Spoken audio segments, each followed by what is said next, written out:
Hi everyone, very very good morning, good evening, good afternoon, जब भी आप ये वीडियो देख रहे हैं। आज हमारी कंपनी लॉ की पहली क्लास है और दोस्तों पहली क्लास ना बहुत ज्यादा इंपॉर्टेंट है। वो सारे स्टूडेंट जो ये वीडियो देख रहे हैं, आपने चाहे क्लास ली हो कहीं से या मेरे से ली हो या कहीं से ली हो या नहीं सेल्फ स्टडी से कर रहे हैं, ये क्लास आपको जरूर देखनी है। रीजन बिंग, इस क्लास के अंदर मैं आपको लॉ से रिलेटेड ऐसी ऐसी बातें बताऊंगा जो आपके फाइनल लेवल तक में काम आएगा। अगर आप फाइनल में हैं तब भी आप ये क्लास देखेंगे, अगर आप ये इंटरमीडिएट में है तब भी। ये एक ऐसी क्लास है जो सभी बच्चे जो लॉ की तैयारी कर रहे हैं, कंपनीज एक्ट उनके सिलेबस के अंदर है, वो सभी बच्चे ये वाली क्लास जरूर देखेंगे। देखिए दोस्तों, वैसे तो ये क्लास जो मैं बना रहा हूं ये नए सिलेबस है, बट अगर मैं आपसे कहूं सीएमए इंटरमीडिएट नया सिलेबस से रिलेटेड ये क्लासेस मैं रिकॉर्ड कर रहा हूं और बिल्कुल नए वे में रिकॉर्डिंग कर रहा हूं, इसलिए मैंने यहां पर लिख दिया company law CMA inter group 1। हमारा जो कंपनी लॉ के सारे नोट्स पहला एडिशन है, क्योंकि नई क्लासेस का नए सिलेबस का फर्स्ट एडिशन की बुक मैं मेंटेन कर रहा हूं, जो कि जून 2023 के लिए एप्लीकेबल है।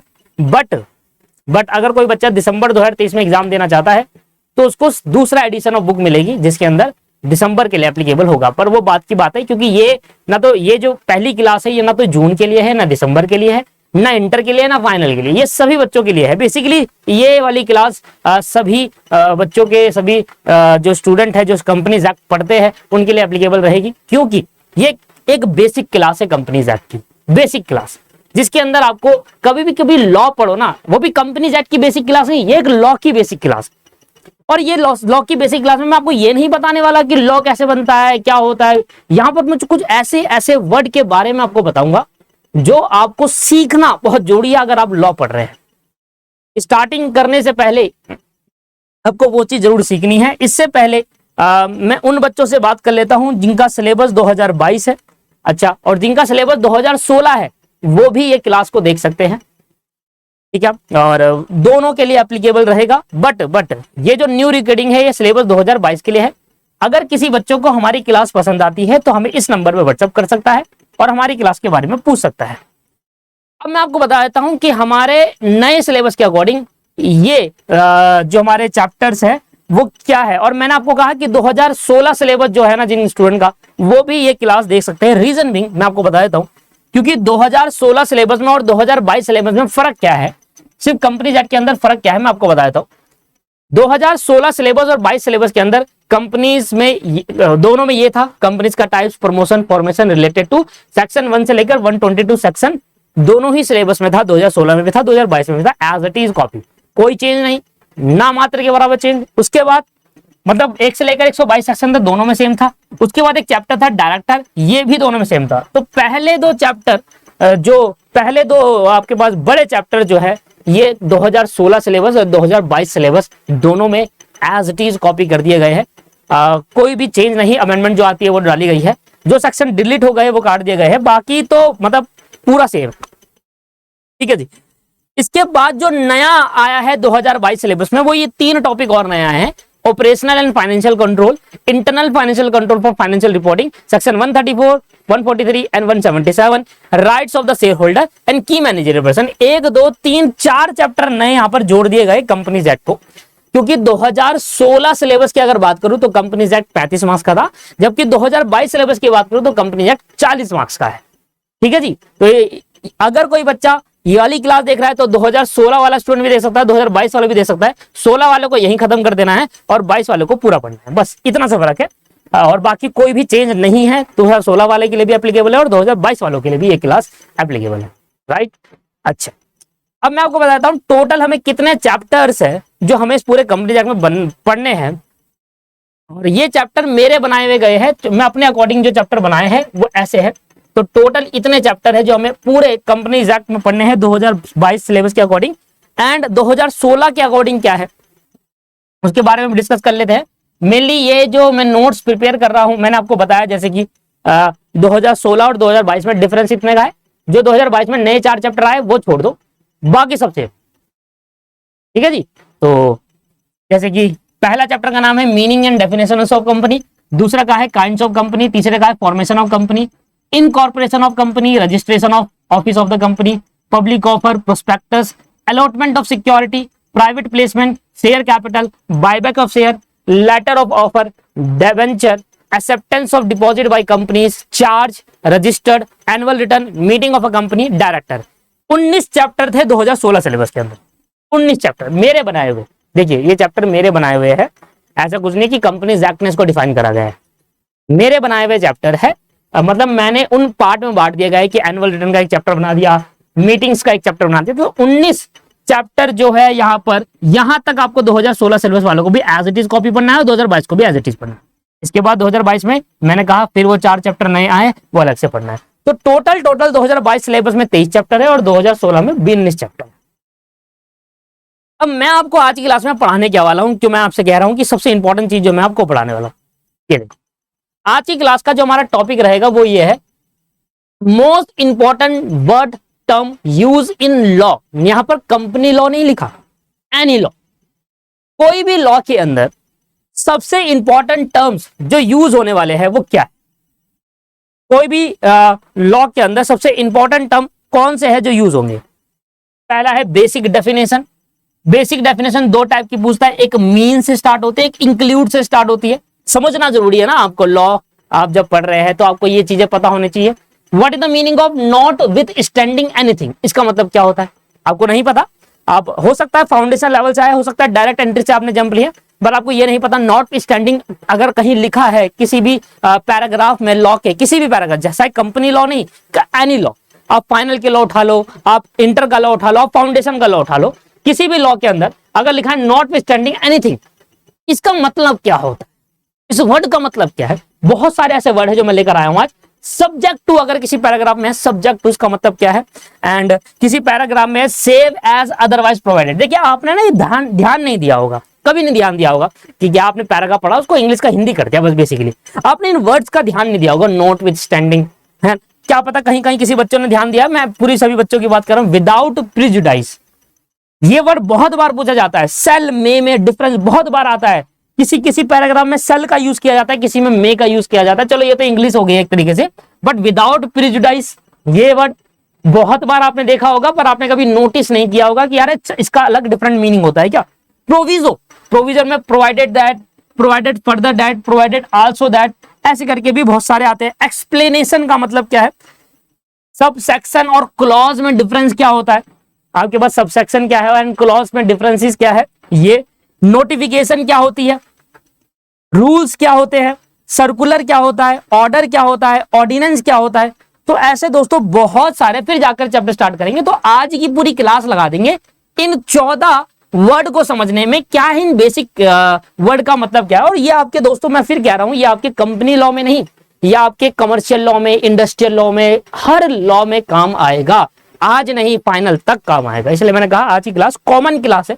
सभी बच्चा जो लॉ पढ़ रहा है अपने सिलेबस में वो ये क्लास पढ़ सकता है, ये क्लास देख सकता है।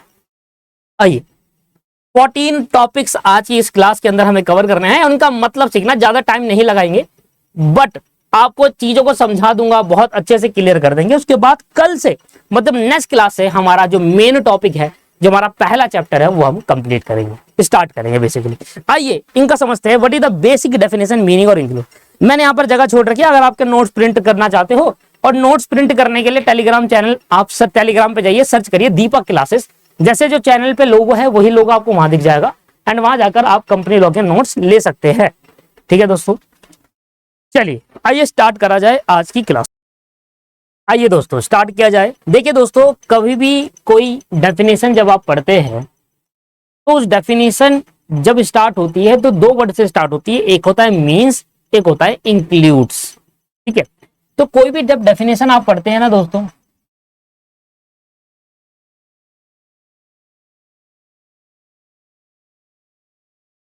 कोई भी आप डेफिनेशन पढ़ते हैं लॉ के अंदर, तो वो डेफिनेशन स्टार्ट होती है, एक तो होती है स्टार्ट मीन से, इट मीन्स, इट मीन्स ऐसे करके स्टार्ट होगी, और एक डेफिनेशन स्टार्ट होती है इंक्लूड से। अब दोनों में फर्क क्या है, फर्क ये है जो डेफिनेशन मीन से स्टार्ट होते हैं ना वो एक एग्जॉस्टिव डेफिनेशन है, मतलब उस डेफिनेशन में सिर्फ उतनी ही बात पढ़नी है, उससे अलावा और कोई बात है नहीं, मतलब वो कंप्लीट डेफिनेशन होती है। इसके अलावा आपको कोई फर्दर चीजें नहीं पढ़नी होती, उतना ही आपको पढ़ना होता है। जो डेफिनेशन दोस्तों मीन से स्टार्ट होती है, जो डेफिनेशन मीन से स्टार्ट होती है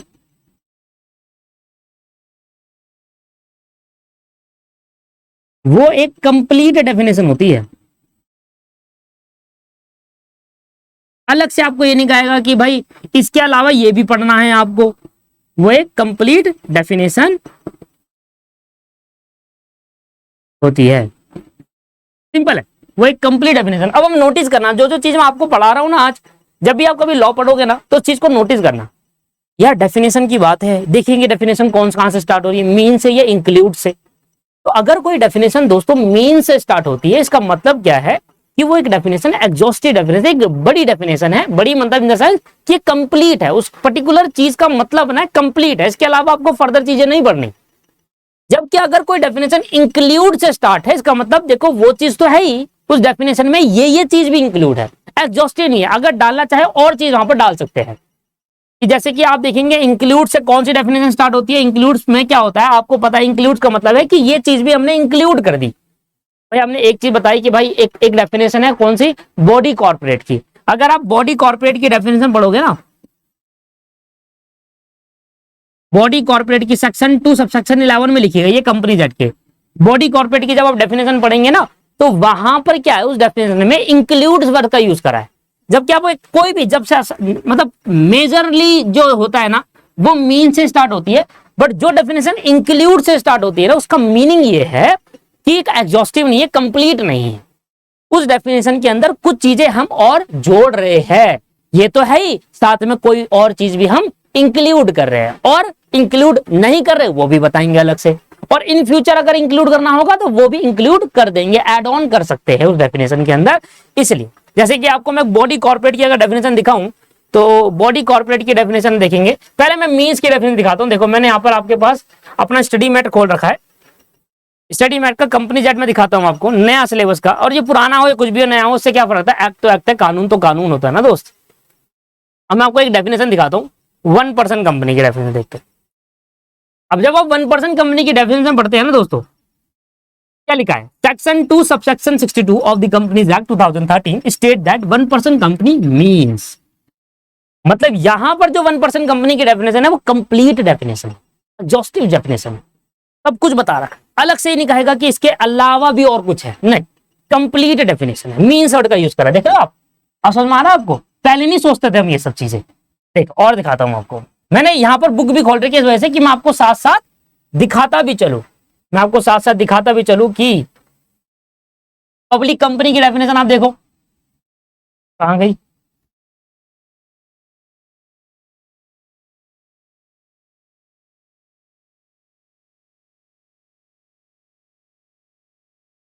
देखो प्राइवेट कंपनी की डेफिनेशन देखेंगे, प्राइवेट कंपनी मींस, दिख रहा है आपको, मींस वर्ड का यहां पर यूज करा गया है।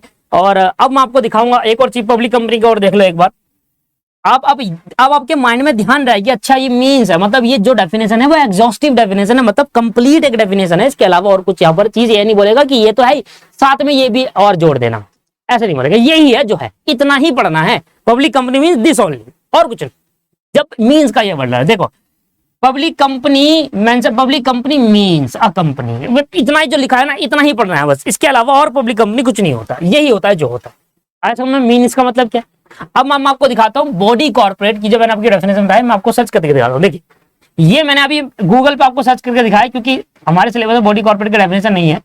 अगर आप देखेंगे body corporate means a corporate entity which has a legal existence. Body corporate का मतलब है जिसका कोई लीगल एग्जिस्टेंस हो, ये तो है, ठीक है जी। The term body corporate definition in section 2 subsection 11 of the companies act, this includes a private company, a public company, a 1% company. आ रहा समझ में। बॉडी कॉर्पोरेट का मतलब है वो कॉर्पोरेट जिसका कोई लीगल एग्जिस्टेंस हो, कहीं ना कहीं एग्जिस्ट करती हो। इसमें क्या क्या इंक्लूड है, public company, private company, 1% company. क्या इंक्लूड नहीं है ये भी बता देगा आगे। तो आप आगे देखो, ये तो एक एक्चुअल डेफिनेशन नहीं है, दिस इंक्लूड्स, ये एक सेक्शन 211 की डेफिनेशन, एक्चुअल डेफिनेशन ये है दोस्तों जो लॉ में लिखी गई है। बॉडी कॉर्पोरेट और कॉर्पोरेशन इंक्लूड्स, लग रहा है ना, includes a company incorporate outside India but does not include this, ये दोनों इंक्लूड नहीं है, और वो कंपनी इनकॉर्पोरेट आउटसाइड इंडिया भी इंक्लूड्स होगी, पर इन दोनों को छोड़कर। बॉडी कॉर्पोरेट का मतलब वो सभी कंपनी जिसका एक लीगल एग्जिस्टेंस हो, और इंक्लूड्स वो सभी कंपनी जो आउटसाइड इनकॉर्पोरेट है वो भी बॉडी कॉर्पोरेट मानी जाएगी, पर इन दोनों को छोड़कर इंक्लूड वर्ड का यूज करा गया। देख रहे हो आप। तो कभी भी कोई डेफिनेशन स्टार्ट की जाती है मीन से, मतलब वो कंप्लीट डेफिनेशन है, उसमें इतना ही पढ़ना है। जब इंक्लूड से स्टार्ट होती है वो तो पढ़ना ही है, साथ में इंक्लूड में और चीजें भी जुड़ जाती है। ये होता है पहला, जब भी आप डेफिनेशन पढ़ेंगे तो इन चीजों का आपको ध्यान रखना है, राइट। ठीक है, तो हमने पहली बात करी डेफिनेशन की। पहला हमारा डेफिनेशन स्टार्ट होगा मीन्स और इंक्लूड से। अब ये नॉट विथ स्टैंडिंग क्या है, अब मैं आपको दिखाऊंगा। आप ही की बुक के अंदर इतने बार लिखा होगा नॉट विथ स्टैंडिंग, दिखाऊंगा आपको। कॉपी कर लेते हैं इसको, यहाँ है आपकी बुक और यहाँ सर्च करते हैं इसको, यहाँ सर्च करते हैं, पेस्ट। अभी देखते जाना, निकलते जाएगा। देख रहे हो आप, नॉट विथ स्टैंडिंग, एक ही दिखा, देखते ही नॉट विथ स्टैंडिंग। आपको देखो section 122(4) provided that notwithstanding anything in this act. देख रहे हो आप, नॉट विथ स्टैंडिंग। देखो section 6 provide that the provision of act shall have effect notwithstanding anything. देख रहे हो, ये देखो इधर section 43 provide that the capital shall be deemed to be notwithstanding. देखिए दोस्तों, आप ध्यान नहीं देते होंगे, पर आज ये क्लास देखने के बाद आपके ध्यान में हमेशा रहेगा ये बातें। बहुत सारे हैं, बहुत सारे। आप ही की बुक खोलिए मैंने, not with standing anything contain in section 73, not with standing, not with standing 42 है, 42 टोटल यहाँ पर दिख रहा है आपको, यहाँ नहीं दिख रहा होगा तो देखो, टोटल 42 वर्ड, 42 बार पूरी कंपनी लॉ में 42 बार नॉट विथ स्टैंडिंग लिखा हुआ है। Total 42 bar not with standing लिखा है, ये सारा 42 बार है। मैंने नहीं, मैंने तो सर्च कर दिया, मुझे दिख गया not standing anything contain, not standing anything contain. अब क्या होता है नॉट विथ स्टैंडिंग? देखिए, किसी भी सेक्शन के अंदर जब नॉट विथ स्टैंडिंग एनीथिंग लिख देते हैं ना, एनीथिंग कंटेन, मतलब उस सेक्शन को सबसे ऊपर माना जाता है, सबसे प्रायोरिटी पर रखा जाता है। हमें बाकी सेक्शन से मतलब नहीं, इसकी बात सबसे ऊपर रखी जाएगी, इस पर्टिकुलर सेक्शन की बात सबसे ऊपर रखी जाएगी। जैसे क्या लिखा है, not with standing anything contain in section 52 for the purpose of imposing penalty under clause A and C of subsection 1 and subsection 2 of the section 54। कहता है notwithstanding anything contained in section 52। Section 52 में कुछ भी लिखो, हमें उससे मतलब नहीं। सेक्शन 52 कह रहा है कहने दो, ये वाला पर्टिकुलर सेक्शन सबसे ऊपर रखा जाएगा, उस 52 से भी ऊपर रखा जाएगा। नॉटविथस्टैंडिंग सेक्शन, जहां पर जिस पर्टिकुलर सेक्शन में कहीं पर वर्ड यूज हो रहा है नॉटविथस्टैंडिंग, उसकी प्रायोरिटी सबसे पहले होती है, और बाकी सेक्शन को भूल जाओ। हमें बाकी सेक्शन को प्रायोरिटी नहीं देनी, सबसे पहले ये जो कह रहा है इसकी बात मानो। ये होता है नॉटविथस्टैंडिंग का मतलब मान लो 3 सेक्शन है, पहला सेक्शन है 1, फिर है 2, फिर है तीसरे में लिख दिया नॉटविथस्टैंडिंग एनीथिंग कंटेन 1 और 2। 1 और 2 में कुछ भी लिखा हो वो बात की बात है, टैक्स सेक्शन 3 को माना जाएगा, पहले उसकी बात मानी जाएगी, ये प्रायोरिटी पहले होगी, उसके बाद जब ये इसकी सेटिस्फेक्शन हो जाएगी तब 1 और 2 मानना। नॉटविथस्टैंडिंग का मतलब होता है उस पर्टिकुलर सेक्शन की पावर बढ़ा देना, उस पर्टिकुलर सेक्शन की एक अहमियत को इंक्रीज कर देना, उस पर्टिकुलर सेक्शन की प्रायोरिटी को इंक्रीज कर देना। पहले वो वाला सेक्शन की प्रायोरिटी पहले देखी जाएगी, फिर अदर सेक्शन जो है वो है उससे पहले वो। ऐसे लिखा होगा notwithstanding section 128 of the companies act. ये एक सेक्शन कह रहा है कि सेक्शन 128 में कुछ भी लिखा हो उससे मतलब नहीं, पहले ये सेक्शन की बात मानो, क्योंकि नॉटविथस्टैंडिंग वर्ड का मतलब यहां लिख दिया गया है। आया समझ में? तो नॉटविथस्टैंडिंग एनीथिंग कंटेन ऐसे कहीं पर लिखा होगा, नॉटविथस्टैंडिंग का बेसिक मीनिंग ये है कि उस पर्टिकुलर सेक्शन की पहले प्रायोरिटी, उस पर्टिकुलर सेक्शन के पास ज्यादा पावर दी गई है, लॉ ने उस पर्टिकुलर सेक्शन को ज्यादा पावर दिया as compared to other section, as compared to other section. तो नॉटविथस्टैंडिंग का मतलब क्या है, लिखना चाहे लिख सकते हैं।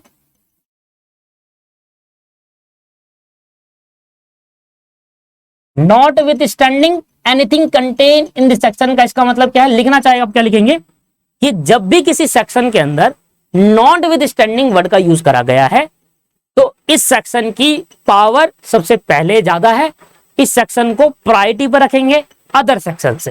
पहले ये वाले सेक्शन को मानेंगे, फिर जब ये कंप्लीट हो जाएगा तब दूसरे सेक्शन पे आप उसको फॉलो करेंगे। पहले इस सेक्शन को फॉलो करना जरूरी है, इसकी ज्यादा प्रायोरिटी है अदर सेक्शन से। दिस वर्ड का मतलब ये होता है। आया समझ में? क्लियर हो गया? नॉट स्टैंडिंग का मतलब, इसके लिए मैंने दोस्तों जगह भी छोड़ रखी है आपके लिए, मैंने जगह छोड़ रखी है, यहां पर आप लिख सकते हैं नॉट स्टैंडिंग एनीथिंग में जगह छोड़ रखी है, लिख सकते। अब देखो बहुत जगह सब्जेक्ट टू भी नजर आएगा, मैं कॉपी करके दिखा देता हूं। चीजें जब आपके सामने होती है ना तब आपको पता चलता है कि हाँ यार ये तो है एक्चुअल में और ई बुक में।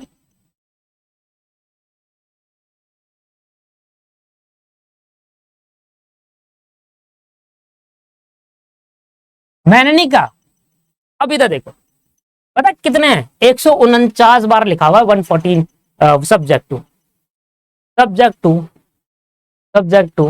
देखते जाओ, आप देख रहे हो कितनी बार लिख रखा है सब्जेक्ट टू, सब्जेक्ट। कभी सोचा है इसके बारे में आपने? हम तो पढ़ देते थे सर, हमें कहा ऐसे कौन सोचता है। सब्जेक्ट टू, सब्जेक्ट टू पूरे कंपनी लॉ के अंदर जितना हमारे सिलेबस के अंदर है, यहां पर दिखाई दे रहा है मुझे 149। अगर आप देख पा रहे नहीं देख पा रहे मुझे समझ नहीं आ रहा, नहीं देख पाओगे क्योंकि सर्च करा है ना मैंने। 149 बार, 149 बार वर्ड का यूज करा गया है सब्जेक्ट टू, सब्जेक्ट टू। आपको मैं अभी दिखा दूंगा, 100 में आ गया सब्जेक्ट टू, सब्जेक्ट टू। देखते रहिए, आप खुद अपनी पीडीएफ खोलो, उस पर सर्च करिए सब्जेक्ट टू का यूज करा। देख रहे हो, subject to the other provision, subject to the provision of section, subject to यहां पर आ गया, सब्जेक्ट टू बहुत सेक्शन, टोटल 149 बार है। कभी सोचा नहीं था इस बारे में यार सब्जेक्ट टू का मतलब भी अलग होता है लॉ के अंदर। यस, अब क्या होता है सब्जेक्ट टू का मतलब, इसके बारे में समझने की कोशिश करते हैं। नॉट स्टैंडिंग का समझ में आया? नॉट स्टैंडिंग का मतलब होता है जब भी किसी सेक्शन के अंदर नॉट स्टैंडिंग वर्ड का यूज करा गया है, इस सेक्शन को सबसे पहले प्रायोरिटी दो। इस सेक्शन की पावर, इस सेक्शन की सबसे ज्यादा पावर है as compared to other section. पहले इस वाले सेक्शन को फॉलो करो तब जाकर दूसरों को फॉलो करना। ऐसे नहीं कहना मैं कि इसको फॉलो करो दूसरों को मत करो। दूसरा जो कह रहा है कहने दो, पहले ये बोलो जो ये कह रहा है उसकी बात मानो, पहले इस सेक्शन की बात पहले मानो, इसको पहले फॉलो करो, उसके बाद दूसरे को भी फॉलो करना है कर लेना, करो, पर इसको पहले करना है आपको, दूसरे से पहले इसको करना है। राइट, अब आ जाइए बेसिक मीन समझते हैं सब। दोस्तों एक बात और बतानी है, मैं थोड़ा भूल गया इस बारे में। हाँ, नॉट स्टैंडिंग के बारे में एक बात और बतानी है, मैं तो भूल ही गया, मेरे दिमाग से निकल गई चीजें। देखिए नॉट स्टैंडिंग के अंदर एक बात और है, यहां पर भी बहुत सारी चीजें होती है। नॉट स्टैंडिंग एनीथिंग कंटेन, ऐसे लिखा होगा पूरा, not with standing anything contain. अब ये वर्ड के साथ ना 3 वर्ड और जुड़ सकते हैं। नॉट विथ स्टैंडिंग का मतलब तो आपको समझ में आ गया कि इस पर्टिकुलर सेक्शन, जिस पर्टिकुलर सेक्शन में नॉट विथ स्टैंडिंग लिखा गया है, उस पर्टिकुलर सेक्शन की पावर ज्यादा है एज कंपेयर टू अदर। अब ये अदर की बात कर लेते हैं। देखिए नॉट विथ स्टैंडिंग के अंदर ना 3 जगह पर इसका यूज करा जाता है। नॉट विथ स्टैंडिंग के साथ आगे क्या यूज करा जाता है? Not with standing anything contain in this act, in this act, in this act, एक ये वर्ड का यूज किया जाता है। मैं बहुत डीपली, बहुत डिटेल में आपको समझाने की कोशिश कर रहा हूं। फ्यूचर में जहां जहां आपको नॉट विथ स्टैंडिंग दिखेगा उसके साथ कुछ वर्ड यूज किए जाते हैं, जैसे कि क्या? Not with standing anything contain के बाद इन दिस एक्ट एक यूज करा जाता है, in that section, in this section, in this या दैट सेक्शन, एक ये वर्ड का यूज किया जाता है। मैं आपको फिर से दिखाता हूं। और any other law, any other law for the time being in force, for time being in force, for time being in. पता क्या बोल सकता है आपको? नॉट, थोड़ा डिटेल में अगर मैं जाना चाहूं तो डिटेल क्या है? नॉट विथ स्टैंडिंग का मतलब समझ में आ गया आपको कि उस पर्टिकुलर सेक्शन की ज्यादा पावर है। किससे ज्यादा पावर है? इन दिस एक्ट, एक्ट से ज्यादा पावर है, सेक्शन से ज्यादा, किसी सेक्शन से ज्यादा पावर है, या पूरे दुनिया में जितने भी लॉ इन्फोर्स हो रखे हैं उनसे सबसे ज्यादा पावर है। 3 बातें पूछ सकता है। पहले, अगर आप कंपनीज एक्ट पढ़ रहे हो, ठीक है ना, क्या पढ़ रहे हो, थोड़ा सा डिटेल में चलते हैं ना, अब आपको बेसिक बातें समझाना है। अब आप कंपनीज एक्ट पढ़ रहे हो, मान लो कंपनीज एक्ट 2013 पढ़ रहे हो, आप कंपनीज एक्ट 2013 पढ़ रहे हो, और कंपनीज एक्ट 2013 में मान लो किसी सेक्शन 123 है, उस सेक्शन में लिखा है not with standing anything contain in this act, in this act, अगर इन दिस एक्ट का वर्ड यूज करा गया है तो क्या मतलब है इसका? देखिए सेक्शन 23 कोई होगा, मान लो कोई होगा, उस सेक्शन में लिखा है not with standing anything contain in this act. इसका मतलब क्या है कि भाई ये जो सेक्शन 23 है ना, इस सेक्शन को एक्ट से भी ज्यादा प्रायोरिटी मिलेगी। एक्ट के अंदर, एक्ट गया भाड़ में, एक्ट से मतलब नहीं है मुझे, ये सेक्शन जो कह रहा है उसको एक्ट, पूरे कंपनीज एक्ट में जितने भी सेक्शन है, किसी की बात मत सुनो, सिर्फ इस पर्टिकुलर सेक्शन की पहली बात सुनो, इस सेक्शन की प्रायोरिटी एक्ट से ज्यादा भी है। समझ में आ रहा है? Not with standing anything contain in this act. In this act का मतलब जो एक्ट आप पढ़ रहे हो, आपने अभी कंपनीज एक्ट पढ़ रहे हो, कंपनीज एक्ट के अंदर कहीं पर लिखा है not with standing anything contain in this act. इसका मतलब जो एक्ट पढ़ रहे हो उस एक्ट का ही सेक्शन में ये लिखा है इन दिस एक्ट वाला, तो इस पर्टिकुलर एक्ट से भी ज्यादा पावर है इस पर्टिकुलर सेक्शन में। मतलब एक्ट को भी ओवरराइड कर दे रहा है। भाई एक्ट से मतलब नहीं मुझे, ये सेक्शन जो कह रहा है इसकी बात, पूरे एक्ट में जितने भी सेक्शन है सबसे ज्यादा पावर इस एक्ट के पास है, इसकी प्रायोरिटी सबसे पहले नंबर पे है। ऐसे लिखा सकता है, या ऐसे लिखा होगा not with standing anything contain in this, in that section 22। क्या 23 में क्या लिखा है? Not with standing anything contain in that section 22। कहते हैं सेक्शन 22 में जो लिखा है उसको हटाओ, सेक्शन 23 में जो लिखा है उसकी पहली प्रायोरिटी होनी चाहिए 22 से पहले। मतलब ये एक्ट को ओवरराइड नहीं कर रहा, ये वाला ऐसे लिखा होगा ना, in that section 22, in this section 22, section 22 में को ही ओवरराइड कर रहा है सेक्शन 23। तो अगर सेक्शन 23 में ये वर्ड यूज करा गया है तो सिर्फ इस पर्टिकुलर सेक्शन से ज्यादा पावर है, एक्ट से ज्यादा नहीं, सिर्फ इस पर्टिकुलर सेक्शन से ज्यादा पावर है सेक्शन 23 में। 22 से ज्यादा पावर 23 में, एक्ट से नहीं। अगर लिखा हुआ है not with standing anything contain in this act, तो एक्ट में जितने भी सेक्शन है सबसे ज्यादा पावर इस वाले सेक्शन में, इसको पहले प्रायोरिटी मिलनी चाहिए। आया समझ में? और अगर कहीं पर लिखा हुआ है not with standing anything contain in the, in any other law, in any other law, इसका मतलब पता है क्या है यार? पूरी इंडिया में जितना भी लॉ है, एक्ट छोड़ो, सेक्शन छोड़ो, पूरी इंडिया में जो भी लॉ है, कंपनी लॉ पढ़ रहे हो आप, कंपनी लॉ में किसी एक सेक्शन में ऐसे लिख दिया गया not with anything contain in any other law, कोई भी लॉ हो पूरी इंडिया का, उस पर सारे लॉ को भाड़ में जाए, पहले ये वाला सेक्शन को पहली प्रायोरिटी होगी उस पर्टिकुलर लॉ से। कोई भी लॉ हो, कंपनी लॉ है, इंडस्ट्रियल लॉ हो, कमर्शियल लॉ, कॉन्ट्रैक्ट लॉ, कोई भी किसी भी टाइप का लॉ है, उस लॉ से ज्यादा प्रायोरिटी इस पर्टिकुलर सेक्शन को देंगे हम। तो 3 वर्ड का ये तो बहुत कम यूज होता है, बेसिकली ये सबसे ज्यादा यूज होने वाला ये है, उसके बाद ये, एंड देन लास्ट में ये होगा। लॉ, एनी अदर लॉ का पसंद में आया? कंपनी लॉ ही नहीं, कोई भी अदर लॉ होगा उस सबसे ज्यादा प्रायोरिटी, सब पूरी इंडिया का कोई भी लॉ है उस सबसे ज्यादा प्रायोरिटी सिर्फ इस वाले पर्टिकुलर सेक्शन में मिलेगी। अगर लिखा है इन दैट सेक्शन 22 से ज्यादा प्रायोरिटी इसको देना है, फिर 22 को दो। एक्ट से ज्यादा प्रायोरिटी इसकी है, एक्ट में जितने भी सेक्शन है उसको छोड़ो, इसको सबसे ज्यादा प्रायोरिटी दो। तो in this section, in this act, in this section या any other law for the time being in force, मतलब उस पर्टिकुलर टाइम में जो पूरे लॉ इंडिया में इनफोर्स हो रखे हैं उससे ज्यादा प्रायोरिटी सेक्शन में। For the time being in force, क्या समझ में आया ना? मतलब इसका मतलब समझ में आया? Any other law for time being in force, force का मतलब ये होगा कि वो लॉ जो इंडिया में लागू हो रखे हैं, एप्लीकेबल है, चल रहे हैं, उनसे ज्यादा प्रायोरिटी होगी उस पर्टिकुलर सेक्शन में। अब देखते हैं कि कौन कौन सा ज्यादातर यूज हमें दिख रहा है हमारी बुक के अंदर। मैं इसको फिर से कॉपी करता हूं एक बार और बुक में फिर दोबारा पेस्ट करते हैं, चेक करते हैं कि कौन कौन सी चीजें हमें बार बार देखने को मिलती है। सबसे पहला है नॉट विथ स्टैंडिंग। देखो यहां दिख रहा है not with standing anything contain in the subsection 1, सिर्फ बात कर रहा है सबसेक्शन 1 से पहले प्रायोरिटी दे दो, बस सेक्शन की बात कर रहा है, दूसरा वाले पॉइंट की बात आगे बात करते हैं, चल ना। Not with standing anything contain in any other provision of this chapter, मतलब ये जो चैप्टर होगा ना, जो भी होगा इसमें, इस चैप्टर के में कोई भी प्रोविजन हो उससे पहले प्रायोरिटी इस सेक्शन की होनी चाहिए। Not with standing anything contain in any other law नहीं लिखा, any other provision of this chapter, जो भी चैप्टर में पढ़ रहा हूं उस चैप्टर में मान लो 20 प्रोविजन है, 20 प्रोविजन से पहले प्रायोरिटी आपको इस सेक्शन में देनी है। आ रहा समझ में? आप समझ में आ रहा होगा। अब आप डीपली समझ रहे हो दोस्तों, डीप ऐसे थोड़ी ना, आप ऐसे समझाऊंगा आपको, बहुत डिटेल में ले जाऊंगा। Not with standing anything contain in this code, इस पर्टिकुलर एक्ट में, कोड में, ये आपके पास आ गया बहुत सारी चीजें। Not with standing anything contain in the code of criminal procedure, मतलब इस वाले कोड ऑफ क्रिमिनल प्रोसीजर 1973 में जो लिखा होगा उससे ज्यादा पावर इस पर्टिकुलर सेक्शन की होगी। मतलब इस पर्टिकुलर एक्ट की इतनी पावर नहीं जितनी इस पर्टिकुलर सेक्शन की है।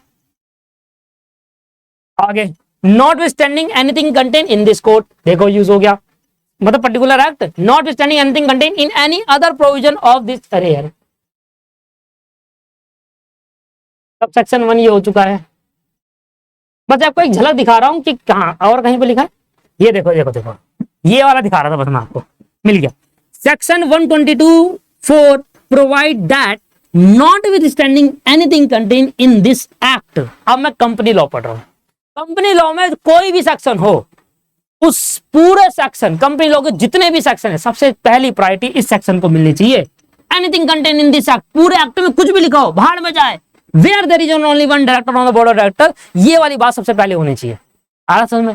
ये है सबसे इंपॉर्टेंट पॉइंट जो मैं आपको दिखा रहा था। अब आप समझ में आ रहा होगा, जब भी आप ये वर्ड यूज करोगे नॉट विथ स्टैंडिंग, मतलब उसकी पावर सबसे पहले होगी, और एक्ट से पहले होगी, सेक्शन से पहले होगी, किसी पर्टिकुलर कोड से पहले होगी, या किसी पर्टिकुलर प्रोविजन या किसी पर्टिकुलर चैप्टर से पहले होगी।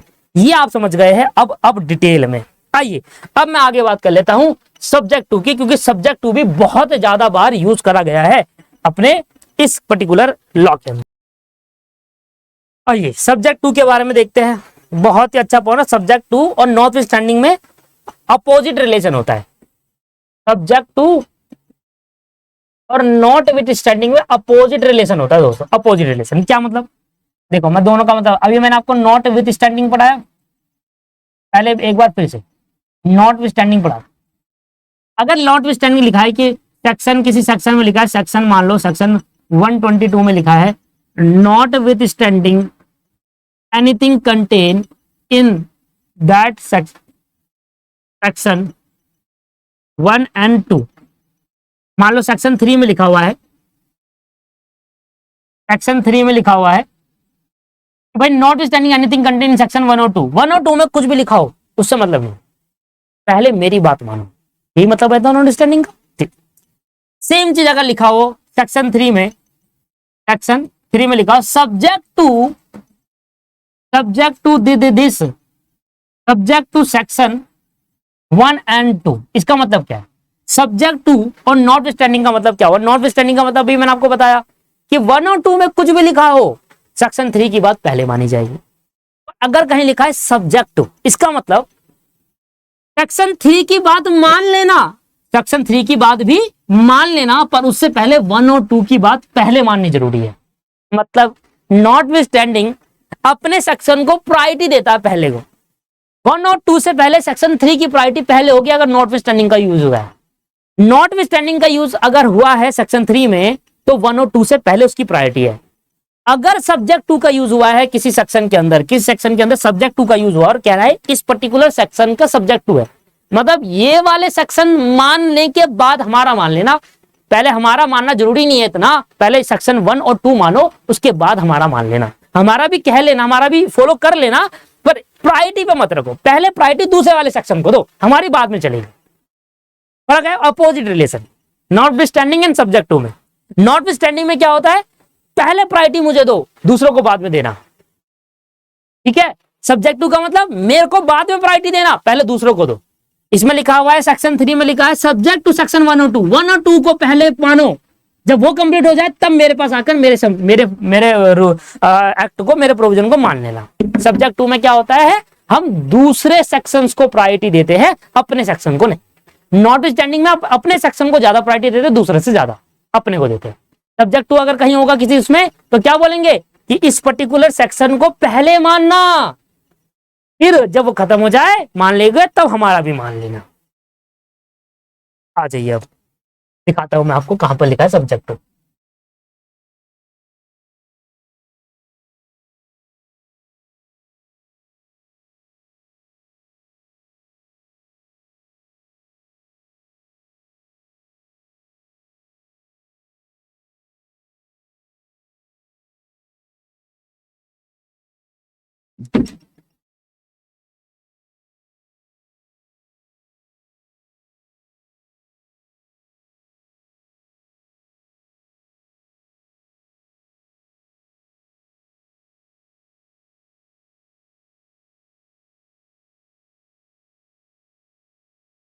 बहुत सारे हैं, पर आपको ऐसी जगह पढ़ाऊंगा जहां पर आपको लगे कि हाँ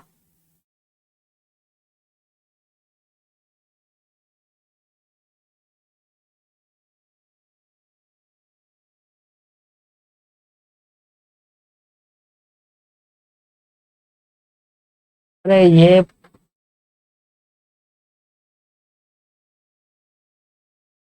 एक मिनट दीजिएगा, है ना, एक कंपनी लॉ, मैंने पूरे इसमें पूरी बुक का सब्जेक्ट तो निकाल दिया यार, कंपनी लॉ का चाहिए मुझे,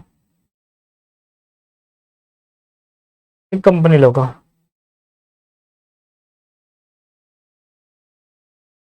हाँ ये रहा, मिल गया मिल गया मिल गया मिल गया मिल गया।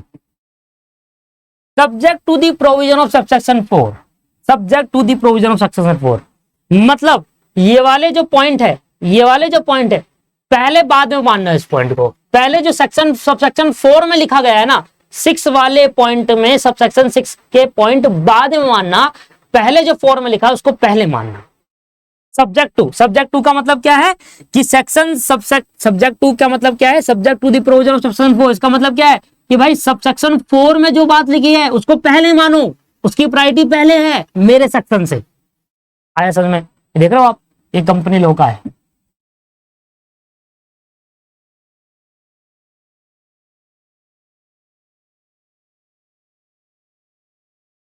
और भी कहीं लिखा है, लिखा तो बहुत जगह है दोस्तों, पर मैं सेक्शन के अकॉर्डिंग आपको बता रहा हूँ कि जैसे जैसे हम लॉ पढ़ेंगे तब तक तुम आपको वहां बताता भी चलूंगा चीजें, है ना। बहुत जगह लिखा हुआ है, लिखने को तो बहुत जगह लिखा है सब्जेक्ट टू। ठीक, चलिए आइए अगला पढ़ते हैं, टाइम वेस्ट नहीं करते, सब्जेक्ट टू का मैं। अब यहां पर लिखा है सेव एज अदरवाइज प्रोवाइडेड, तो आपने सोचा भी नहीं होगा ये वर्ड भी होगा इसके अंदर, सेव एज अदरवाइज प्रोवाइडेड।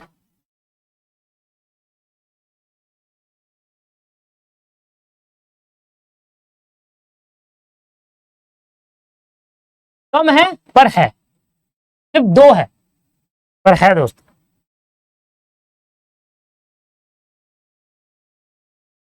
मैंने कहा देख रहा हूं, अब सामने दिख रहा है सेव एज अदरवाइज प्रोवाइडेड, दिख रहा है आपको सामने, है वर्ड होते हैं ये, देख रहे हो आप। इसका मतलब क्या है, एक और दिखा देता हूं, दो है, save as otherwise provided in subsection 1, save as otherwise provided in subsection 1, दिख रहा है आपको, save as otherwise provided in subsection 1, दिख रहा है आपको। ये हमारे सिलेबस का पार्ट है, ये हमारे सिलेबस के पॉइंट में है। आइए इसका मतलब समझते हैं कि सेव एज अदरवाइज प्रोवाइडेड का बेसिकली क्या मतलब। हाँ, सेव एज अदरवाइज प्रोवाइडेड का मतलब क्या हुआ दोस्तों, कहीं पर भी किसी पर्टिकुलर सेक्शन के अंदर लिखा है ना सेव एज अदरवाइज प्रोवाइडेड, इसका मतलब यह है कि भाई मेरा सेक्शन मान लो, पर अगर किसी सेक्शन में लिखा हुआ है वो चीज, तो वो पहले मान लेना, मेरा नहीं मानोगे तो चलेगा, पर उसको मानना जरूरी है। फर्क पर समझ में आ रहा है? सब्जेक्ट टू में मेरा भी मानना है और उसका भी मानना है, पहले उसको मान लेना, उसका कंप्लीट हो जाएगा तो मेरा मान लेना। इसमें सेव एज अदरवाइज प्रोवाइडेड का मतलब मेरा सेक्शन मानना हो तो मान लेना, नहीं तो जो सेक्शन में बता रहा हूं इसके अलावा वो तो मानना जरूरी है, उसको पहले मानना, अगर मेरा नहीं मानो तो चलेगा, पर मानना हो तो मान लीजिएगा, ऐसे कह रहा है। दोनों में फर्क ये होता है। इधर देख क्या लिखा है, save as otherwise provided in subsection 1, कहता है सबसेक्शन 1 में जो लिखा है उसको तो मानना जरूरी है, पर अगर यहां पर जो बात लिखी है इसको भी मानना हो तो मान लेना। मतलब मे है, मे का यूज करा गया है, सेल का यूज नहीं करा, मानना ही है, मे का use. Nothing in this chapter shall apply, है ना, ये तो अलग बात होगी, सेल अप्लाई वो अलग चीज है, पर सेव एज अदरवाइज प्रोवाइडेड का मतलब क्या है समझ में आ गया। सेव एज अदरवाइज प्रोवाइडेड का मतलब है ये भी दूसरे सेक्शन को प्रायोरिटी दे रहा है, कह रहा है उसको मानना ही है, मेरा मानना ना मानना ऑप्शनल है, मेरा मानना चाहो तो मान सकते हैं, इसलिए इसका यूज बहुत कम होता है लॉ के अंदर, क्योंकि यहां पर ऑप्शनल की बात आ जाती है, मे की बात आ जाती है कि देखो जो सेक्शन में आपको बता रहा हूं ना save as otherwise provided in subsection 1, जो सबसेक्शन 1 है इसकी तो बात आपको माननी है, बट जहां पर ये मेरे सेक्शन में जो मेरी बात लिखी है इस पर्टिकुलर सबसेक्शन 2 में जो लिखा है ये भी मानना हो तो मान लीजिएगा, मे है, ऑप्शनल है, इसलिए इसका यूज बहुत कम होता है लॉ के अंदर, क्योंकि लॉ बनाया इसलिए है क्योंकि मानो, ऑप्शन के लिए नहीं बनाया, इसलिए इनका यूज कम किया जाता है। ठीक है जी, लिख सकते हो आप। अब आ जाता है सबसे इंपॉर्टेंट वर्ड जिसका नाम है विदाउट प्रिजुडाइस, बहुत बार आया होगा, मैंने इतनी बार इसको पढ़ाते हुए देखा है, मैं भी दिखाता हूं आपको। सर्च कर लेते हैं, पेस्ट कर, सामने दिख गया।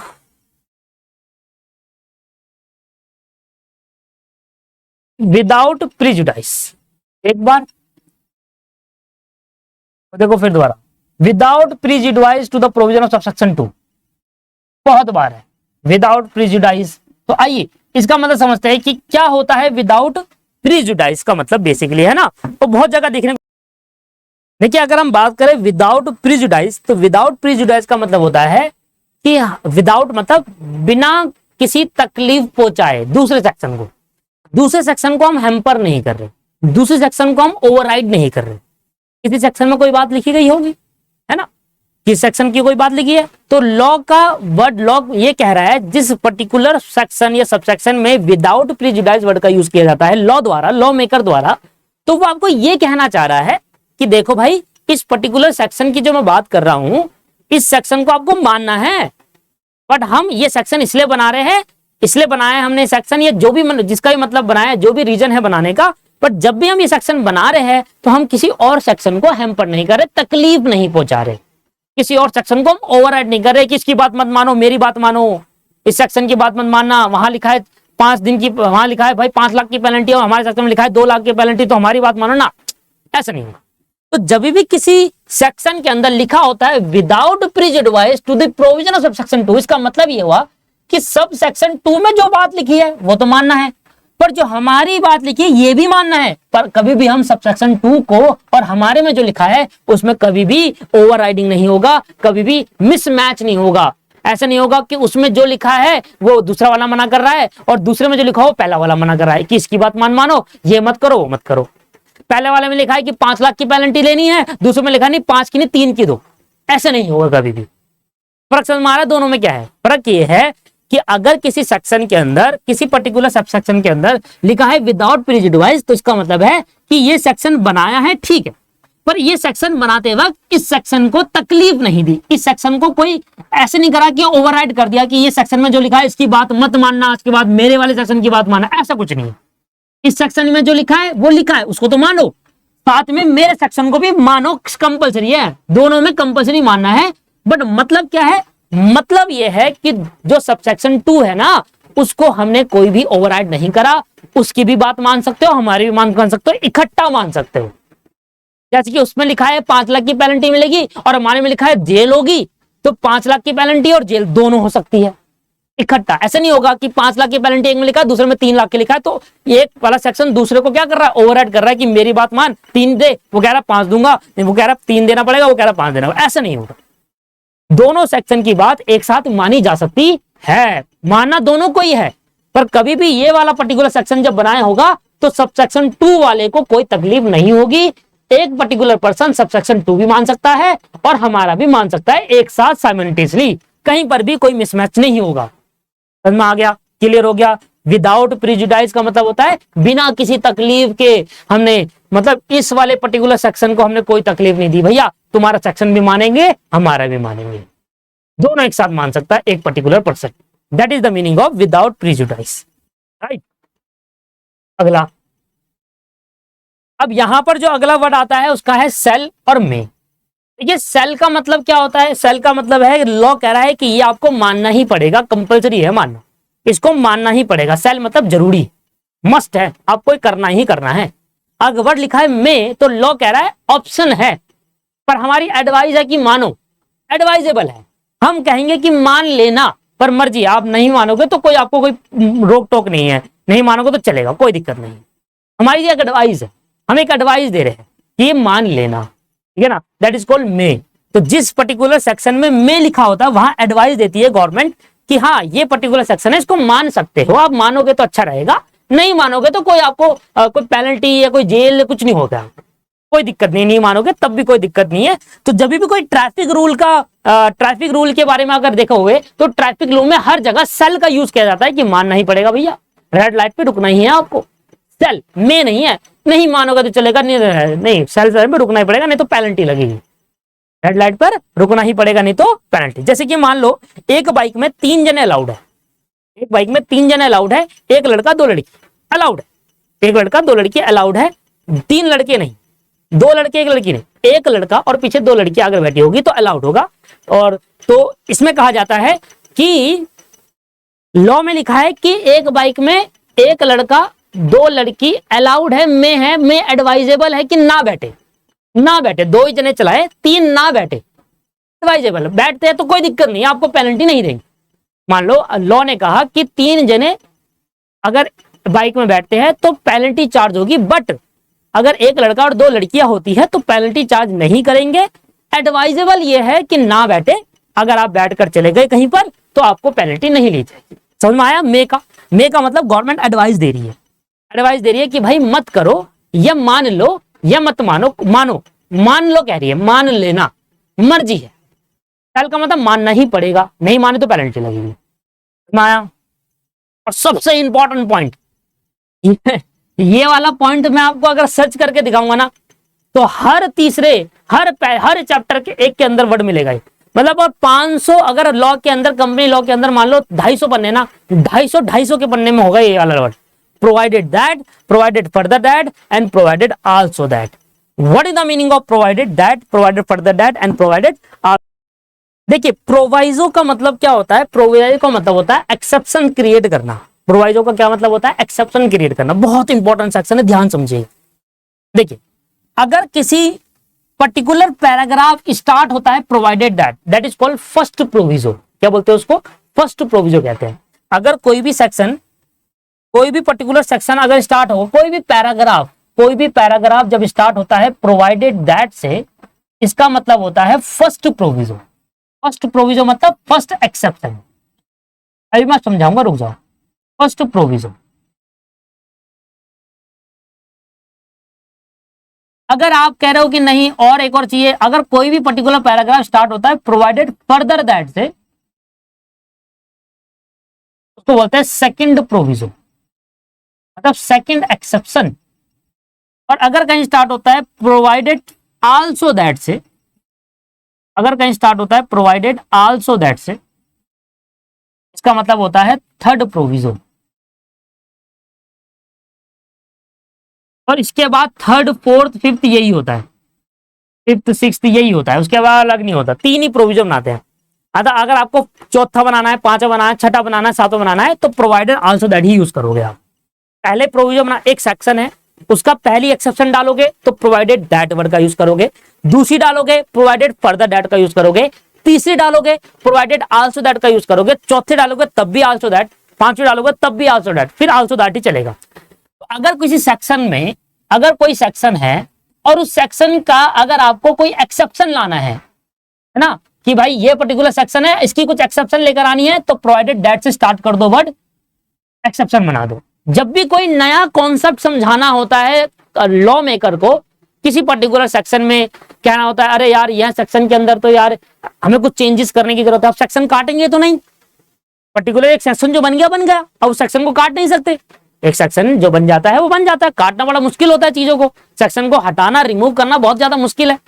तो अब उस सेक्शन के अंदर अगर कोई चेंजेस लाने हो तो चेंजेस कैसे लाए जाए? एक्सेप्शन डालकर, प्रोवाइजो डालकर, प्रोवाइडेड दैट करके पहला प्रोविजन लाओ, प्रोवाइडेड दैट से दूसरा प्रोविजन लाओ। और अगर लगता है यार प्रोवाइडेड दैट होगा 2 साल बाद, पहले बार सेक्शन लेकर आए, मान लो कंपनी एग्जांपल लेते हैं, कंपनी 148 सेक्शन में कहती है, कोई भी एग्जांपल ले लेते हैं, चलो कोई भी सेक्शन में कहती है, कंपनी कहती है भाई कंपनी के अंदर मैक्सिमम 15 डायरेक्टर होंगे, मैक्सिमम 15 डायरेक्टर होंगे, मैक्सिमम 15 डायरेक्टर होंगे कंपनी के अंदर, ठीक है, मैक्सिमम 15 डायरेक्टर होंगे, ऐसे सेक्शन लेकर आए। बाद में रियलाइज हुआ यार 15 डायरेक्टर तो बहुत कम है, 15 डायरेक्टर तो बहुत कम है, तो क्या करा जाए? तो कंपनी ने एक प्रोविजन, अब ये काट तो सकती नहीं है भैया, 15 को 16 तो कर नहीं सकती, तो क्या करेगी कंपनी? अब क्या करेगी? लॉ मेकर क्या करेगा? कहेगा यार 15 को कैसे बढ़ाऊं? तो उसने क्या करा, एक पैराग्राफ इस सेक्शन के नीचे डाल दिया और लिख दिया प्रोवाइडेड दैट अगर कंपनी चाहे तो 15 से ज्यादा डायरेक्टर ला सकती है, बट एक ऑर्डिनरी रेजुलेशन पास करना होगा, और अप टू 20 तक ही ला सकती है। एक्सेप्शन डाल दी। पहले वाले सेक्शन में क्या लिखा था? मैक्सिमम 15 यूज कर सकते हैं, 15 डायरेक्टर हो सकता है। ऑर्डिनरी रेजुलेशन क्या होता है? इसमें होती है सहमति, ठीक है, आगे जाके पढ़ाऊंगा आपको, है ना, आगे जाकर ऑर्डिनरी रेजुलेशन करके पढ़ाऊंगा, रेजुलेशन का पॉइंट आएगा तो आगे जाकर सिखाऊंगा। सहमति देनी होती है, लोगों को सहमति देनी होती है। क्या सहमति क्या है आगे डिटेल में पढ़ेंगे, अभी समझो। 15 से ज्यादा अगर डायरेक्टर चाहिए कंपनी के अंदर तो ऑर्डिनरी रेजुलेशन पास करना होगा। ये हो गया फर्स्ट प्रोविजन। अब लॉ मेकर लगा यार 20 तक तो अब भी कम है, क्या करा जाए। तो अगर लॉ मेकर रहे फिर एक और प्रोवाइडर, अब ये बन चुका था, अब लोग मेरे को लगा कुछ सालों बाद कि यार 20 डायरेक्टर कंपनी में कम है और ज्यादा बढ़ाते हैं, कैसे बढ़ाए। अब इसको काट थोड़ा देंगे, ना इसको काट सकते हैं ना इसको काट सकते हैं। अब एक और प्रोवाइडेड फॉर दैट अगर कंपनी को 20 से ज्यादा अगर डायरेक्टर चाहिए अप टू 30 तो उसको स्पेशल रेजुलेशन पास करना होगा। एक एग्जांपल दे रहा हूं, ऐसा कुछ नहीं है लॉ में, ऐसा कुछ नहीं लिखा, मैं बस आपको सीख बता रहा हूं क्या है इसका मतलब। लो हो गए 20 से 30। अगर किसी कंपनी को डायरेक्टर बढ़ाना होगा तो स्पेशल रेजुलेशन पास कराए और 20 से 30 डायरेक्टर भी बीच में ला सकता है। ऐसे कोई लॉ में नहीं लिखा दोस्तों, मैं बस आपको एग्जांपल के पॉइंट समझा रहा हूं कि क्या होता है। कुछ सालों बाद कंपनी को यार 30 भी कम है, अब क्या करा जाए। कुछ सालों बाद ऐसा लॉ मेकर को लगा, जो लॉ बनाने वाले हैं उनको लगा यार 30 कम है, क्या करा जाए। तो अब लेकर आएंगे एक और एक्सेप्शन कि अगर कंपनी चाहे तो 50 ला सकती है, मैक्सिमम 50 लेकर आ सकती है। अगर कंपनी का ऑनर और 2 डायरेक्टर हाँ कर दे तो, कंपनी का ऑनर और कंपनी के 2 डायरेक्टर हाँ कर दे तो 50 भी ला सकती है। समझ में आ रहा है कैसे यूज कर रहे हैं हम, प्रोवाइडेड दैट। तो अगर किसी सेक्शन को बना दिया गया है, अब उस सेक्शन के अंदर कुछ चेंजेस करना है, कुछ बढ़ाना है, चीजें घटानी है, तो फिर उस सेक्शन को काट नहीं सकते, काट कर ठीक नहीं कर सकते। नया एक प्रोविजन लेकर आओ, एक पैराग्राफ उसके नीचे और डाल दो और उसमें बता दो कि ये हो सकता है, अगर ये करा तो ये। जैसे मैंने आपको बताया कि मैक्सिमम 15 डायरेक्टर बोला, अब 15 से मैं लॉ मेकर को बढ़ाना था तो लॉ मेकर ने क्या करा, 15 से 20 करने के लिए कुछ कंडीशन लगा दी, कह रहा ऑर्डिनरी रेजुलेशन पास करो 15 से 20 कर लो, ठीक है जी। और वो लगा यार 20 भी बहुत कम है, 20 से 30 करना हो तो क्या करे, स्पेशलाइजेशन पास कर दो। एक और लिया है प्रोवाइडेड फॉर दैट। तो प्रोविजो क्या होता है, ऊपर वाले सेक्शन की एक्सेप्शन बना देता है कि अगर आपने ये कंडीशन सेटिस्फाई करी तो इससे बढ़ सकते हैं, ये कंडीशन तो इससे बढ़ सकते हैं, ठीक है। और दूसरा, कोई भी नया कॉन्सेप्ट अगर समझाना होता है लॉ मेकर को, उस पर्टिकुलर सेक्शन के अंदर कोई चीज एड ऑन या नया कॉन्सेप्ट लाना होता है तो प्रोवाइडेड दैट या प्रोविजो का यूज किया जा सकता है। प्रोवाइडेड दैट को बोलते हैं first proviso, provided further that को बोलते हैं second proviso, provided also that को बोलते हैं थर्ड, फोर्थ, फिफ्थ, फिर आगे चलते रहते हैं। एड ऑन करते जाना चाहिए, लॉ मेकर कर देगी। मैं आपको दिखाता हूं हकीकत में, आंखों से जब दिखाई देता है ना दोस्तों तभी मजा आता है, अदरवाइज मजा नहीं आता।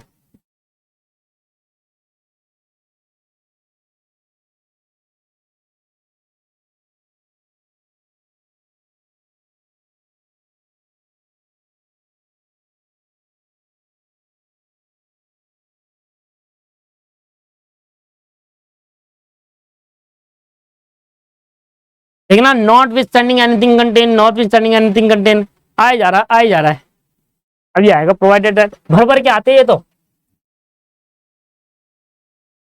मैं एक साथ ऐसे दिखाता हूं आपको कि एक साथ तीनों मिल जाए, मिल गए, एक साथ तीनों मिल गए। भैया ध्यान सुनना, ये कोई पर्टिकुलर सेक्शन है, सेक्शन 3 है, सेक्शन 3 में कुछ बातें लिखी यहां तक, फिर समझ में आया क्या कह रहा है कि यार कुछ और एड ऑन करते हैं तो प्रोवाइडेड दैट से एड ऑन कर दिया, प्रोवाइडेड दैट से एड ऑन करता है। फिर प्रोवाइडेड डाला गया, फिर उनको लगा यार ये तो बहुत ही ज्यादा कम हो गया, मतलब और चीजें हमें ऐड करनी चाहिए, तो अब क्या करा उन्होंने, पहले प्रोवाइडेड दैट से, देखो ये पर्टिकुलर सेक्शन ये था, सेक्शन था सेक्शन 3, ठीक है ना, काइंड्स ऑफ कंपनी में सेक्शन 3 की बात करी गई। मैं आगे पढ़ाऊंगा आपको ये बात, मैं आपको पढ़ाऊंगा, अभी मैं आपको कोई पढ़ा नहीं रहा चीजें, मैं आपको सिर्फ दिखा रहा हूं कि क्या, मैं पढ़ाऊंगा ही, सेक्शन 3 भी पढ़ाऊंगा आगे, अभी पढ़ाने वाला तो बेसिक लॉ समझा रहा हूं आपको, डिटेल को भी हायर लेवल।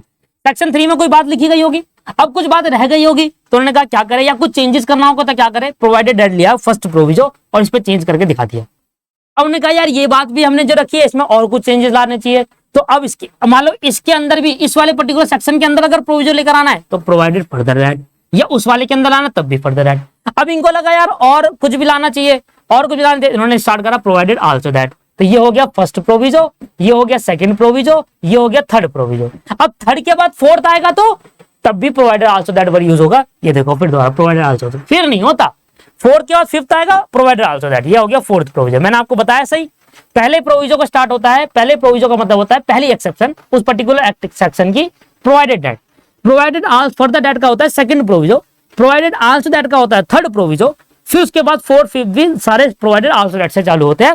पर ये एक लाइन से होगा, ऐसे नहीं कि प्रोवाइडेड फर्दर दैट आ गया प्रोवाइडेड दैट नहीं है, ऐसे नहीं होगा, लाइन से होगा। पहले प्रोवाइडेड दैट ही आएगा, फिर फर्दर दैट आएगा, फिर आल्सो दैट, फिर चलता है।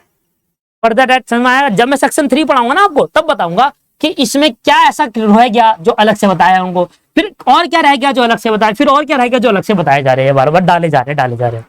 Provided also that. क्लियर हो गया वाला पॉइंट? समझ में आ गया जी? बहुत इंपॉर्टेंट पॉइंट था।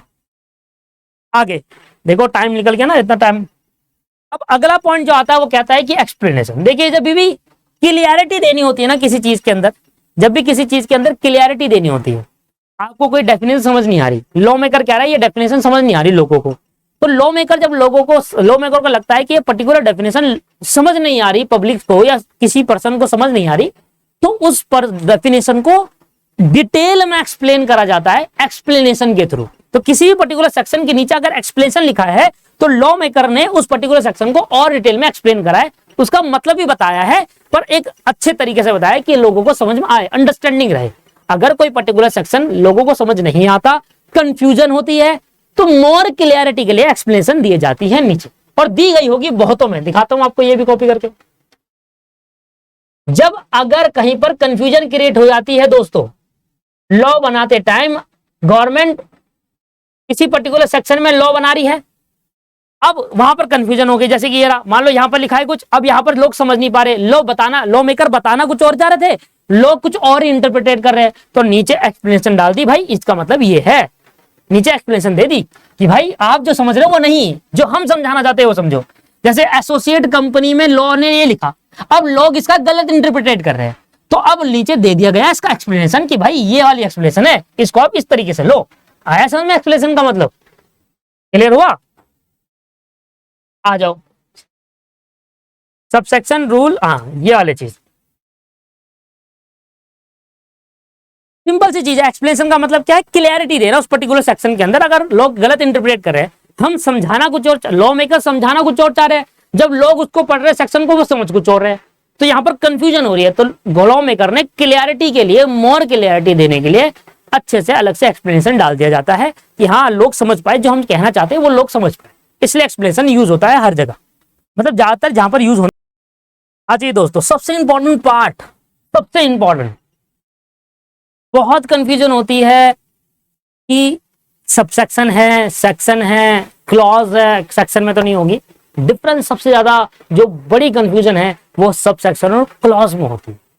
पहले मैं बिल्कुल बेसिक से बात करूंगा दोस्तों आज, और ये ना सबसे इंपॉर्टेंट पार्ट है। भले ही 1 घंटा बीतने को आया है, बट जो अब मैं पढ़ा रहा हूं ना वो बहुत इंपॉर्टेंट है, बहुत ज्यादा।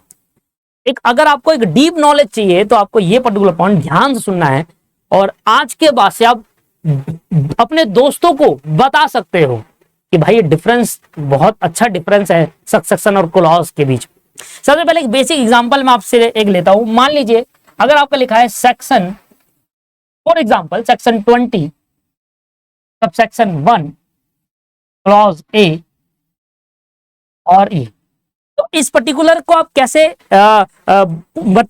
बोलेंगे? तो आप क्या बोलेंगे? आप कहेंगे यार सेक्शन 20 है, ये हमारा एक सबसेक्शन है, इसको हम सबसेक्शन कहेंगे। इसके बाद जो हमारा स्टार्ट होता है वो क्लॉज होता है, और इसके बाद जो स्टार्ट होगा वो सब क्लॉज होगा।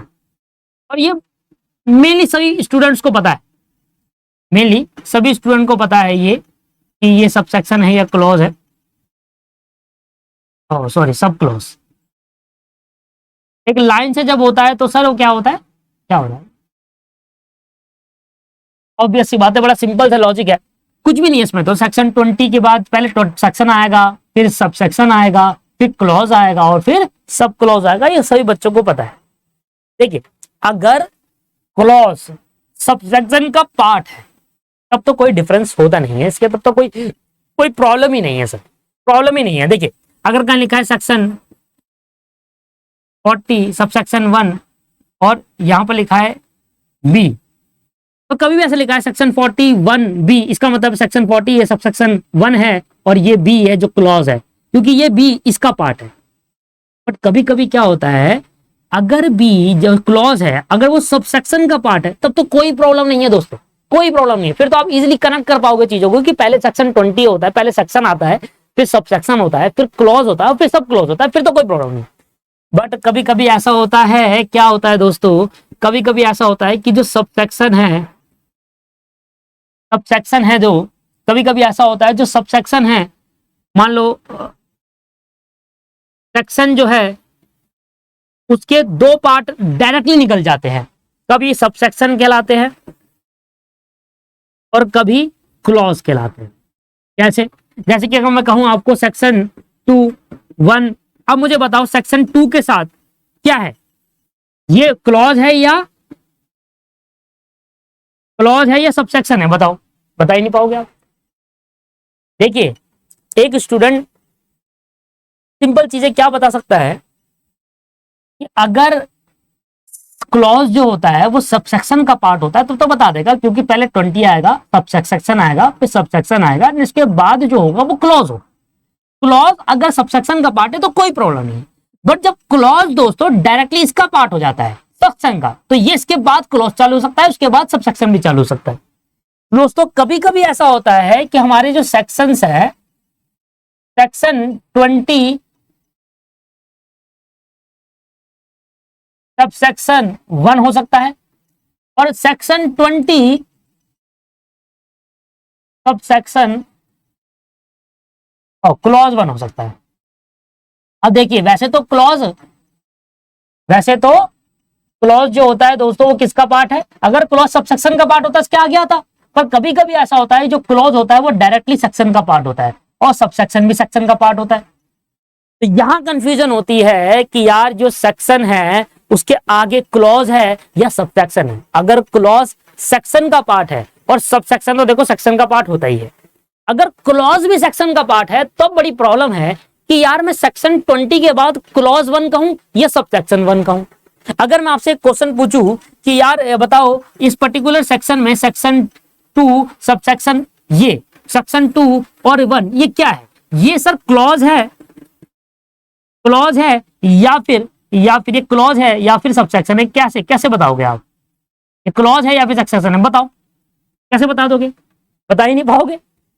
आइए इसी के बारे में समझते हैं कि अगर कभी सब सेक्शन, देखो सब सेक्शन जो होता है वो हमेशा सेक्शन का पार्ट होता है, सेक्शन के बाद सब सेक्शन आता है, पर कभी कभी ऐसा होता है कि क्लॉज भी सेक्शन का पार्ट हो जाता है और तब ये फाइंड करना बड़ी प्रॉब्लम हो जाती है कि यार कब किस केस के अंदर ये जो सेक्शन का पार्ट क्लॉज है ये सेक्शन का पार्ट सब सेक्शन है। ये बड़ी प्रॉब्लम आती है कि भाई कब मैं कहूं कि ये क्लॉज और कब मैं कहूं ये सब सेक्शन है। तो इस पे डिफरेंस समझते हैं। डायरेक्टली जब होता है कभी भी अगर ऐसे लिखा होगा ना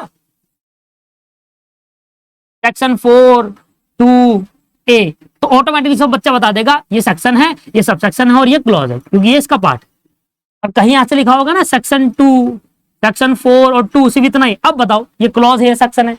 अब यहां पर गड़बड़ हो सकती है, यहां नहीं बता पाते स्टूडेंट कि यार ये क्लॉज है। आइए इसके बीच में डिफरेंस सीखते हैं, बेसिक इसके बीच में क्या डिफरेंस होता है। और डिफरेंस हम तब देखेंगे जब हमारा क्लॉज जो है वो सेक्शन का पार्ट है और सब सेक्शन भी सेक्शन का पार्ट हो। क्लॉज जब सेक्शन का पार्ट बन जाता है तो तब डिफरेंस क्या होता है? डिफरेंस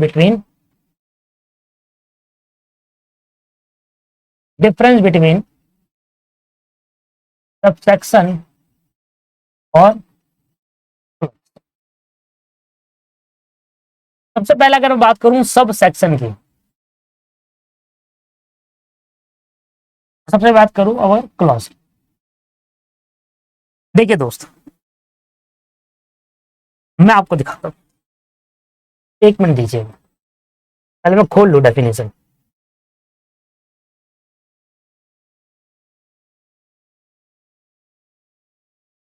हाँ, अगर मैं आपसे पूछूं बताओ ये क्या है, सेक्शन 2 है या सब सेक्शन 72 है या सब क्लॉज 72 है? नहीं बता पाएंगे। अगर मैं आपसे पूछूं सेक्शन 2 सब सेक्शन 6 है या सेक्शन 2 क्लॉज 6 है? नहीं बता पाओगे। क्या है ये? अगर देखो अगर किसी टीचर ने आपको बता रखा है कि ये सब सेक्शन है या क्लॉज है फिर तो अलग बात है। अगर मैं आपको वैसे पूछूं कि भाई क्या है तो आप नहीं बता पाएंगे कि सर क्या है, पर आज के बाद आपको बता दूंगा, आप बता पाएंगे। आज के बाद आप अच्छे से बता पाएंगे क्या है। ये बताते हैं, देखिए रुकिए 2 मिनट दीजिए, मैं आपको एक चीज और दिखा दूं। हाँ आ जाइए, अब मैं आपको बताता हूं कि क्या सेक्शन है और क्या सब क्लॉज होते हैं। देखिए कभी भी अगर कोई सेक्शन स्टार्ट होता है, देखो सेक्शन 7 है ये ए है, सेक्शन 7 है ये बी है, सेक्शन 7 है ये सी। अगर किसी सेक्शन के बाद एक लाइन होती है बेस लाइन, इसको कहते हैं बेस लाइन। पहले सेक्शन 7 बोला, section 7 of the companies act provides for the procedure to be followed the incorporation, फिर बोला बोला बोला बोला, फिर जाके ए बी 1 2 ऐसे आ रहा है। तो सर ये section 7 clause A clause B clause C होगा। अगर सेक्शन 7 है और उसके बाद एक बेस लाइन चालू हुई, उसके बाद 1 2 3 या एबीसी चालू हुआ, तो फिर वो क्लॉज होगा।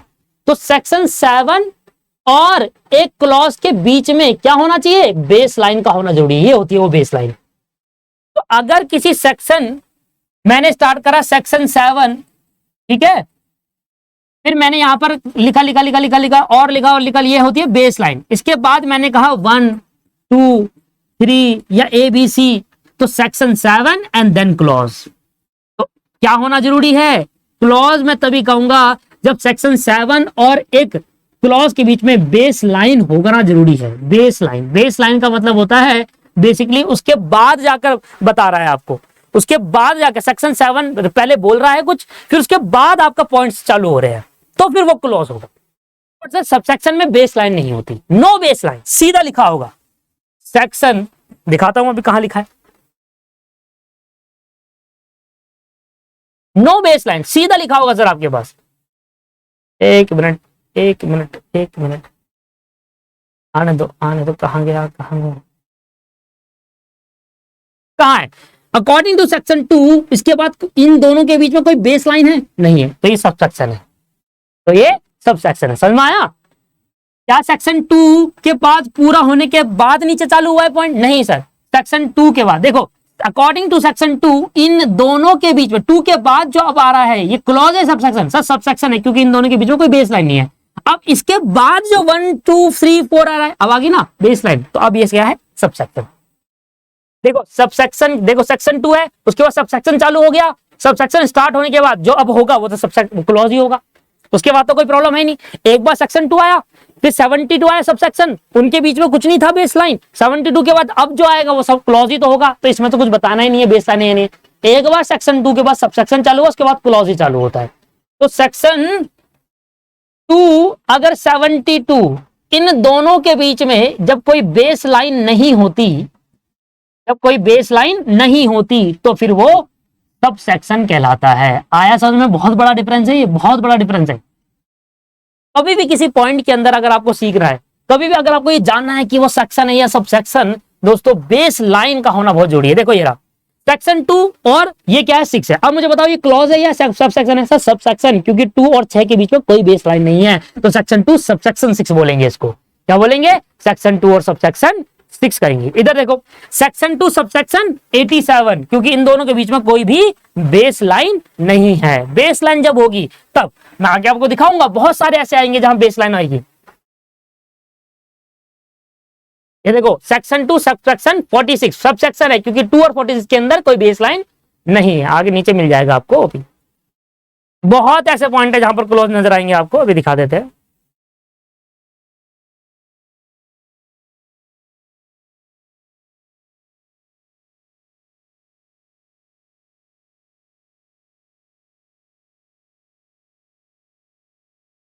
सेक्शन 14 ही है बस। देखो क्या कहोगे, section 17 sub section 1, section 17 sub section 2, section 16 sub section 1, ठीक है ना। फिर क्लॉज चालू हो गए। देखो एक बार सब सेक्शन आया तो उसके बाद तो क्लॉज ही चालू होंगे। अब इधर देखो आ गया सेक्शन 19, उसके बाद ये पॉइंट चालू हुआ है। इसका मतलब सेक्शन 19 के बाद डायरेक्टली कुछ आगे नहीं बोला, सेक्शन 19 1 नहीं कहा, सेक्शन 19 के बाद पहले लिखा है, फिर 1 2 चालू हुआ है, तो सेक्शन 19 क्लॉज 1, सेक्शन 19 क्लॉज 2। समझ में डिफरेंस? बहुत बड़ा डिफरेंस है, और इससे आप पहचान पाओगे अब हमेशा के लिए, इसी से आप हमेशा के लिए पहचान। इसलिए मैंने कहा था आज की क्लास बहुत इंपॉर्टेंट है। अभी तो और कुछ है, अभी तो रुक जाइए, अभी तो और भी समझाना है। ये क्या है, सेक्शन 20 डायरेक्टली चालू हो गया, कोई पॉइंट 20 के बाद सीधा आ गया क्या? नहीं सर, 20 के बाद रुक गए, उसके बाद लाइन चालू हो गई, लाइन चालू होने के बाद फिर आया ए, तो सेक्शन 20 क्लॉज ए बोलेंगे। आया समझ में? अगर लिखा है सेक्शन 21 तो सेक्शन 20 सब सेक्शन 1 होगा, उसके सब सेक्शन के बाद तो जो पॉइंट होंगे वो क्लॉज ही होंगे। डिफरेंस समझ में आया। पहला डिफरेंस क्या है कि दोनों ही, पहला डिफरेंस हमारा निकल कर आता है कि जब क्लॉज स्टार्ट होता है तो क्लॉज स्टार्ट होने से सेक्शन के बाद अगर क्लॉज होगा तो एक बेस लाइन होगी, उसके बाद 1 2 3 होगा तो क्लोज होगा। तो सेक्शन 7 के बाद बेस लाइन थी, उसके 1 2 3 तो सेक्शन 7 क्लॉज 1 2 3 होगा। पर अगर कोई बेस लाइन नहीं है, डायरेक्टली स्टार्ट होता है सेक्शन 2 सबसेक्शन 72 तो सब सेक्शन माना जाएगा, कोई बेस लाइन नहीं होगी। पहला। दूसरा पॉइंट जो हमारे पास निकल कर आता है कि जो सेक्शन होते हैं ना, जो सब सेक्शन होता है दोस्तों, वो आपस में इंटर लिंक्ड होते हैं, इंटर रिलेट करते हैं दूसरों को, कंप्लीट माना जाएगा। सब सेक्शन आपस में इंटर रिलेटेड होते हैं। दूसरा हमारा पॉइंट क्या है, जो सब सेक्शन होते हैं इंटर रिलेटेड होते हैं। जैसे कि हमने कहा, अभी मैंने ये आपको पढ़ाया कि अगर आप देखोगे यहां पर ऊपर थोड़ा सा, ये देखो, ये क्या है, सेक्शन 16 1 मतलब सबसेक्शन 1, उसके बाद सेक्शन 16 सबसेक्शन 2, सेक्शन 16 सबसेक्शन 3। ये सब क्या है, ये जो 3 सबसेक्शन है, section 16 subsection 1, section 16 subsection 2, section 16 subsection 3, ये तीनों सेक्शन आपस में इंटर रिलेट करते हैं। जब ये तीनों सेक्शन पढ़ोगे ना, जब आप तीनों सेक्शन तीनों पढ़ोगे तभी ये कंप्लीट सेक्शन 16 पढ़ा जाएगा। सेक्शन 16 अगर आप सेक्शन 16 का सबसेक्शन 1 पढ़ रहे हो तो फिर वो कंप्लीट सेक्शन 16 नहीं पढ़ा आपने। अभी कंप्लीट सबसेक्शन 16 माना जाएगा जब आप तीनों सबसेक्शन उसके पढ़ेंगे।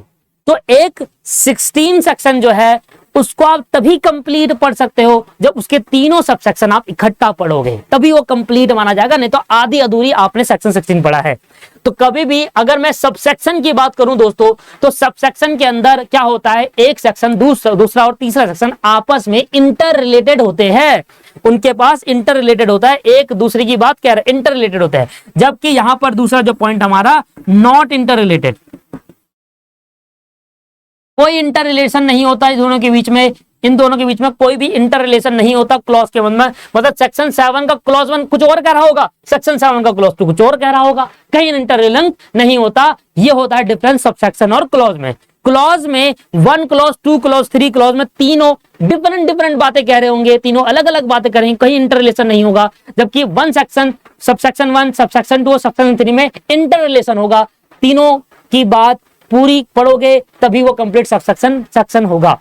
तो इंटर रिलेशन होता है, इंटर रिलेटेड करते हैं तीनों सेक्शन, और सबसेक्शन क्लॉज जो होता है वो इंटर रिलेटेड नहीं करते हैं। दूसरा बड़ा जो मेजर डिफरेंस है वो आपको ये देखने को मिलता है। यही दोस्तों आपके मेजर डिफरेंस है दोस्तों, इसमें समझ में आया ना, तो याद रहेगी। तो अगर सेक्शन 2 सीधा ही स्टार्ट कर दिया 2 और अगले वाले पॉइंट पे कोई भी, जैसे 272 है, इसके बीच में कोई भी डिफरेंस नहीं है, बेस लाइन नहीं है, तो ये सब सेक्शन कहा जाएगा। पर अगर सेक्शन 7 का बेस लाइन चलो उसके बाद 1 2 3 है तो वो क्लॉज कहा जाएगा। क्लॉज जो होता है वो इंटरडिपेंडेंट नहीं होते, इंडिपेंडेंट होते हैं। एक क्लॉज से दूसरे क्लॉज में कोई मतलब नहीं, दोनों अलग अलग बातें कह रहे हैं। जबकि जो सब सेक्शन होते हैं वो आपस में डिपेंडेंट रहते हैं, डिपेंडेंट मतलब इंटर रिलेट करते हैं। वो सब सेक्शन आप पढ़ोगे तभी एक होल सेक्शन कंप्लीट माना जाता है। Then the difference between the section and clause.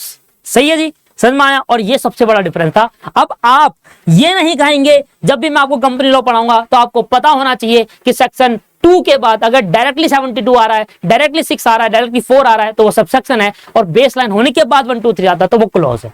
Right, समझ में आ जाएगा, क्लियर है। चलिए, इसके बाद अब जो स्टार्ट होते हैं वो क्या होता है, इसके बाद छोटी छोटी बातें अब आपको पढ़नी है। देखिए, हमारा जो एक्ट है दोस्तों वो कहां से पास होता है, पार्लियामेंट से पास होता है। राइट, एक्ट कहां से पास होता है, पार्लियामेंट में सेशन बैठते हैं, लोकसभा राज्यसभा के सेशन बैठते हैं, उसके बाद एक्ट पास होता है, और जब जाके प्रेसिडेंट के साइन होकर वो रूल बुक एक्ट बन जाती है। बट जो हमारी सरकार होती है ना, जो सत्ता पे होती है, जो मेन सरकार हमारी सत्ता पे होती है दोस्तों, उनके पास एक पावर होती है। एक्ट ने, जो कानून है, उनको एक पावर दी गई है, स्पेशल पावर। वो हर एक्ट के नीचे अपने कुछ एड ऑन कर सकते हैं जिनको हम रूल्स कहते हैं। एक्ट के अंदर जो भी सेक्शन होंगे, एक्ट जब बनेगा, जब कोई कानून बनता है तो वो पास होता है लोकसभा और राज्यसभा से। जबकि अगर एक्ट के अंदर कोई कानून बना, जैसे कि कंपनीज एक्ट बना, कंपनीज एक्ट के जितने भी सेक्शन है, सेक्शन सबसेक्शन क्लॉज, ये सब पास हो गई है लोकसभा राज्यसभा से। अब हर सेक्शन के नीचे रूल्स होते हैं। वो रूल्स वही पार्टी बना सकती है जो पार्टी सत्ता पे होती है।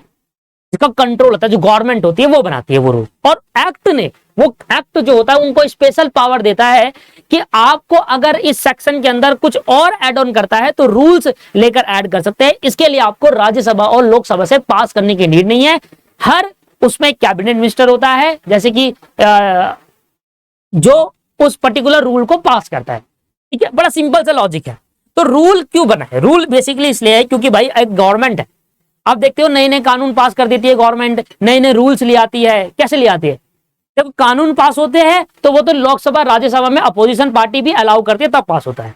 और जब कोई गवर्नमेंट रूल्स लेकर आती है, उनके पास एक्ट नहीं, जब भी कोई एक्ट पास होगा ना, वो एक्ट क्या करेगा, उस पार्टी को, वो गवर्नमेंट जो है, गवर्नमेंट को क्या कर देगा, एक स्पेशल पावर दे देगा कि हर सेक्शन के नीचे आप अगर कुछ रूल्स लाना चाहो तो ला सकते हैं। तो रूल्स बेसिकली सेंट्रल गवर्नमेंट लेकर आती है अगर नीड होती है तो।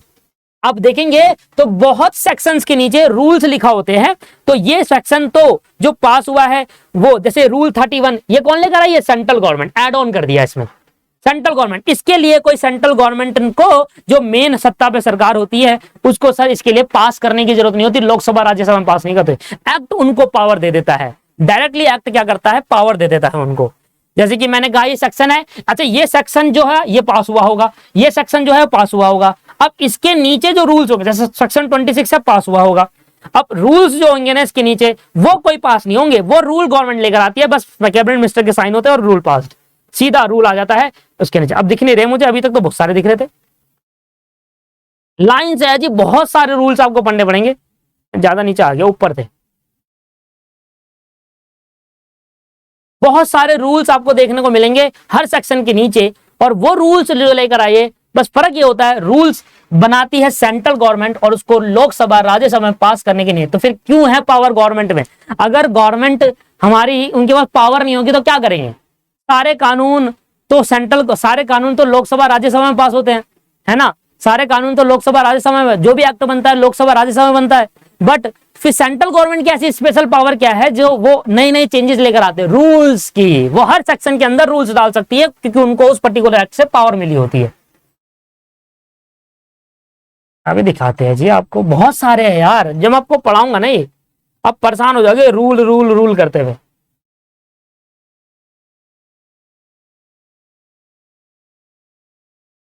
अब देखो मिल नहीं रहा, जब दिखाना है तो हद हो गई।